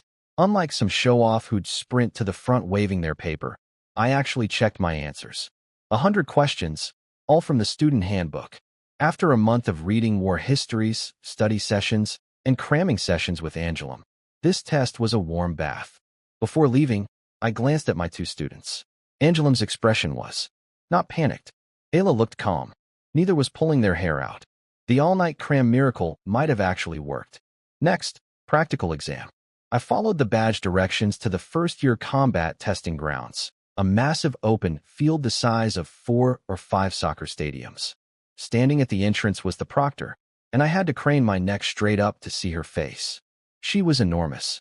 Lion-maned golden hair, arms thicker than my waist, feline predator eyes, beast ears, and despite being female, she radiated the kind of energy that makes you feel simultaneously safe and terrified, like standing next to a friendly tank. She noticed me staring, looked down, and grinned. Her canines were literally fangs. Something you need, freshman? Nope. Nothing. Just registering my troop cards, ma'am. Here they are. All of them. She leaned in to inspect, spotted my Tier 3 Trifarian crossbowman and little black jeans hero card, and raised an eyebrow. Exam difficulty 5. Don't pick the wrong one. Difficulty levels? You could bulldoze difficulty 1 with just your cavalry. You think that would test anything? Fair point. Does difficulty 5 give a higher score? No, same total points. She paused. But if you get a perfect score on difficulty 5, you earn the right to create a society as a first year. A society? No idea what that meant, but she wasn't offering more details. Get your perfect score first, then come ask me about societies. Yes, professor. The practical exam rules were simple. Deploy troops, kill enemies. Sounds easier than a Lord duel, right? Wrong. Suppression active. Not all planes allow warlords to freely deploy soldiers. I pulled out a rogue knight troop card. Nothing happened. Some invisible force was pressing down on the deployment, blocking it completely. The only way to push through was raw magical power. I had to force the card open with my own mana. This is what the exam was really testing. Not just, do you have good soldiers? But, how much mana did you actually train? Because in a suppressed environment, your personal magic reserves are your deployment budget. Limited mana means limited troops means you'd better make every card count. I spent my 6 mana carefully. 2 squads of rogue knights, 2 mana each, and the Trifarian rune crossbowmen, 2 mana, but tier 3 quality. 100 cavalry up front, 70 elite crossbowmen in the back. The enemy spawned on the horizon. 200 abyssal units, 100 tier 1 grunts, 50 tier 2 cavalry, and 50 tier 3 heavy infantry. On difficulty 5, this was no joke. My strategy was straightforward. The rogue knight's only job was to be a living wall for the Trifarian crossbowmen. As long as those Noxian soldiers had a safe firing position, they'd do the rest. First volley. 70 rune-enhanced bolts arced across the sky, trailing blue light. Boom, boom, boom. Fire and frost runes detonated across the abyssal formation. An entire chunk of their line just vanished. The explosive and armor-piercing enchantments turned clustered enemies into confetti. The abyss hit back. Tier 1 withered shooters launched their disgusting bone-arm projectiles at my cavalry. Clang, clang, clang. Most bounced off shields and horse armor. A few rogue knights fell, but the line held. Some knights in the rear started shooting arrows at the abyssal front line, not for damage, but to pull aggro on the tier 3 heavy infantry and kite them around the field like dogs chasing a mailman. Beautiful distraction work. The Tier 2 Abyssal Cavalry tried to flank around and hit my crossbowmen directly. My rogue knights intercepted. 50 armored horsemen crashed into 50 demon riders in a head-on joust. Lances versus demon claws. Maces versus corrupted axes. A brutal melee. But before either cavalry could finish their duel, the Trifarian crossbowmen had already decided the entire battle. Volley after volley of exploding rune bolts systematically deleted everything on the field. Didn't expect us to have backup, did you? My surviving rogue knights, about 15 of them, roared with laughter at the disintegrating abyssal forces. Practical exam score, 300. Is this a perfect score? I asked the beastier professor. She looked at the number and squeezed out a smile. Not bad. Then she patted my shoulder. My expression contorted. My knees buckled slightly. That pat felt like being hit by a truck with a friendly paint job. This woman doesn't know her own strength. Or she does, and she enjoys watching freshmen suffer. Roland Bar, Dragon House first year. She nodded with satisfaction. Unless something changes, I'll be your combat tactics professor for the next 6 years. Name's Lionson Daiwan. Professor Daiwan. I said it with maximum respect because this woman could definitely snap me in half. Then she circled back to the real prize. Remember what I said? About societies? Yes, I can create one as a first year. Right. Honestly, I didn't think any freshman would ace difficulty 5. She clapped her hands. A society is basically a student organization. But at St. Halley's, club doesn't mean chess team and bake sales. At this academy, a society is a war band. Because societies get the right to explore plane fragments, the countless dimensional shards that make up the academy itself. Inside those fragments you can find ancient relics, surviving races, dead civilizations, rare recruitment materials, and things that want to eat you. Dangerous? Very. Profitable? Extremely. Most of the rare materials circulating among students come from fragment expeditions. One lucky run could earn enough credits to fund an entire semester. Normally, only second years and above can join or create societies. But my perfect score on difficulty 5 just unlocked early access. First year society founder. VIP pass to treasure hunting. There's a catch though. I caught the smirk behind Professor Deoni's congratulations. Before you can actually enter a plane fragment, you have to prove you won't immediately die in there. The academy sends a second year to evaluate you. How do they evaluate you? Lord Duel. Beat a sophomore to prove you're ready for real danger. A second-year student who's had an entire extra year of training, recruitment, and war magic study. My villain Lord tag is practically purring with excitement. A challenge? Against someone stronger? With the reward being my own personal expedition team and access to dimensional treasure hunting? Sign me up. This villain is going corporate. Roland Bar's warband is about to be open for business. The academy doesn't waste time. Exams finished, results delivered, credits deposited, all before lunch. 500 credits received, 500. That's the maximum possible score converted directly into personal credits. Full marks on both theory and practice. I am the system's favorite student, and I haven't even attended a single real class yet. Angela messaged me immediately. Angela, Roland, how many credits did you get? Angela, look, I got 482. Ayla got 5 more than me. She was so proud, practically radiating smug energy through text. The all-night cram session had paid off. 482 was genuinely impressive for someone who hadn't opened the handbook in a month until 12 hours before the exam. I sent her my screenshot. 500. Angela, you got perfect? Yes. Yes, I did. Now please stop making me flex on children. It feels wrong. Angela, we're on Restal Street. Wanna come? Tea party with some Dragon House girls. I politely declined. A girls' tea party is not a place for the villain lord. I'd show up, and everyone would faint or stop talking or both. My aura is a party killer in the most literal sense. I checked the house standings out of curiosity. Dragon House, 375 public credits. Griffin House, 369. Unicorn House, 380. Serpent House, 367. All pretty close. The public credits would be distributed monthly to every member of that house, so being in a higher-scoring house was basically a passive income boost. Unicorn House nerds were winning, naturally. I headed to Restal Street on my own to explore, This place was the Academy's entertainment and shopping district, and it was packed. New students everywhere, bonding over shared trauma and freshly deposited credits. The smart ones were making friends. The less smart ones were making purchases. The signs were something. Dragon and Dwarf Magical Theater, Sam's Amusement Park, team discounts today, new War Chess Edition. Buy now for a chance at limited edition pieces. This wasn't a school district. This was a theme park designed to vacuum credits out of students' wallets on day one. Black Friday at Hogwarts. I could practically smell the predatory marketing. The theater had the longest line. Its banner showed a red-haired princess trapped in a dragon's claws with the tagline, "Experience the epic adventure. Slay the dragon. Save the princess. Defeat the Dark Lord. Become king." Only 40 credits per ticket. 40 credits to live-action roleplay a fantasy rescue mission. The line was almost entirely boys. Shocking.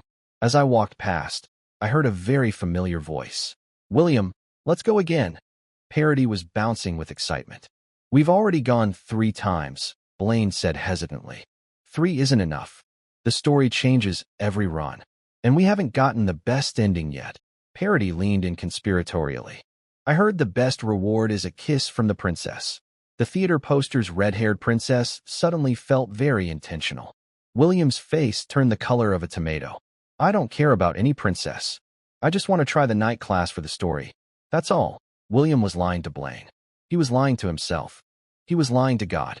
This boy has spent 120 credits in one afternoon trying to rescue a fictional redhead because it reminds him of a real redhead, and everyone knows it except him. Parody and Blaine argued about who got to play the king. I didn't stick around to see who won. I had actual business. I was looking for the flea market, the student trading post for recruitment materials. Compared to the carnival atmosphere outside, the flea market street was a ghost town. Makes sense. First years barely know what recruitment materials are, and the occasional second year only comes down here hoping to find underpriced treasures among the junk. "Welcome to the Curiosities Trading Shop." A second-year girl behind the counter stared at me like I was a cryptid. She clearly wasn't expecting customers today. "Hello, senpai." Something about my polite greeting and apparently cute appearance made her smile warm up several degrees. Being baby-faced has tactical advantages. "Little freshman, do you even know what we sell here?" She was leaning on the counter, chin in hand, genuinely amused. "Recruitment materials." Her eyebrows went up. Okay, so this kid wasn't lost. She snapped her fingers, and the display cases opened, revealing rows of materials with detailed tags. Recruitment preferences, high probability species outcomes, success rates. The prices, though. Everything started at 3 digits. Earth Dragon Fong, 350 credits. 27% chance of recruiting Tier 2 subdragon species called ground runners. In gacha terms, that's going from a 90-pull pity system where you can still lose the 50/50ths to a 4-pull with a 1 in 4 shot at the banner character. That's actually incredible odds by recruitment standards. Anything with a chance of producing Tier 3 soldiers? 4-digit credits. Minimum. Being a warlord is basically being a whale in a gacha game, except the gacha is your job, and going free-to-play means you die in combat. But I wasn't here for the premium stuff. "Senpai, I'd like to see the random recruitment materials." "Random?" "This way." She opened a storage room door and gestured inside. 5 credits each. "Pick whatever you want. Come pay when you're done." I looked at the room. It was a junkyard. Broken axes, rusted sword hilts, torn armor fragments, moldy leather scraps. If I couldn't sense the faint traces of magical energy running through these objects, I'd think I'd walked into a garbage dump. "How do you pick treasure from trash?" "You bring a dragon." I yanked little black Jean out of her troop card. Dragons have the greed, racial talent. They can sense valuable objects. It's why every dragon in every story sleeps on a pile of gold. They're literally built to find shiny things. Achoo. ACHO. The baby dragon materialized and immediately started sneezing. "What is this dump?" "It smells like mold." She looked around the room with pure disgust. Tiny wings flared in outrage. "Welcome to bargain shopping, my little dragon witch. Your job is to sniff out diamonds in the dumpster. Your treasure-hunting racial instincts are about to save me hundreds of credits. Being a villain lord on a budget requires creativity. And a dragon with a good nose.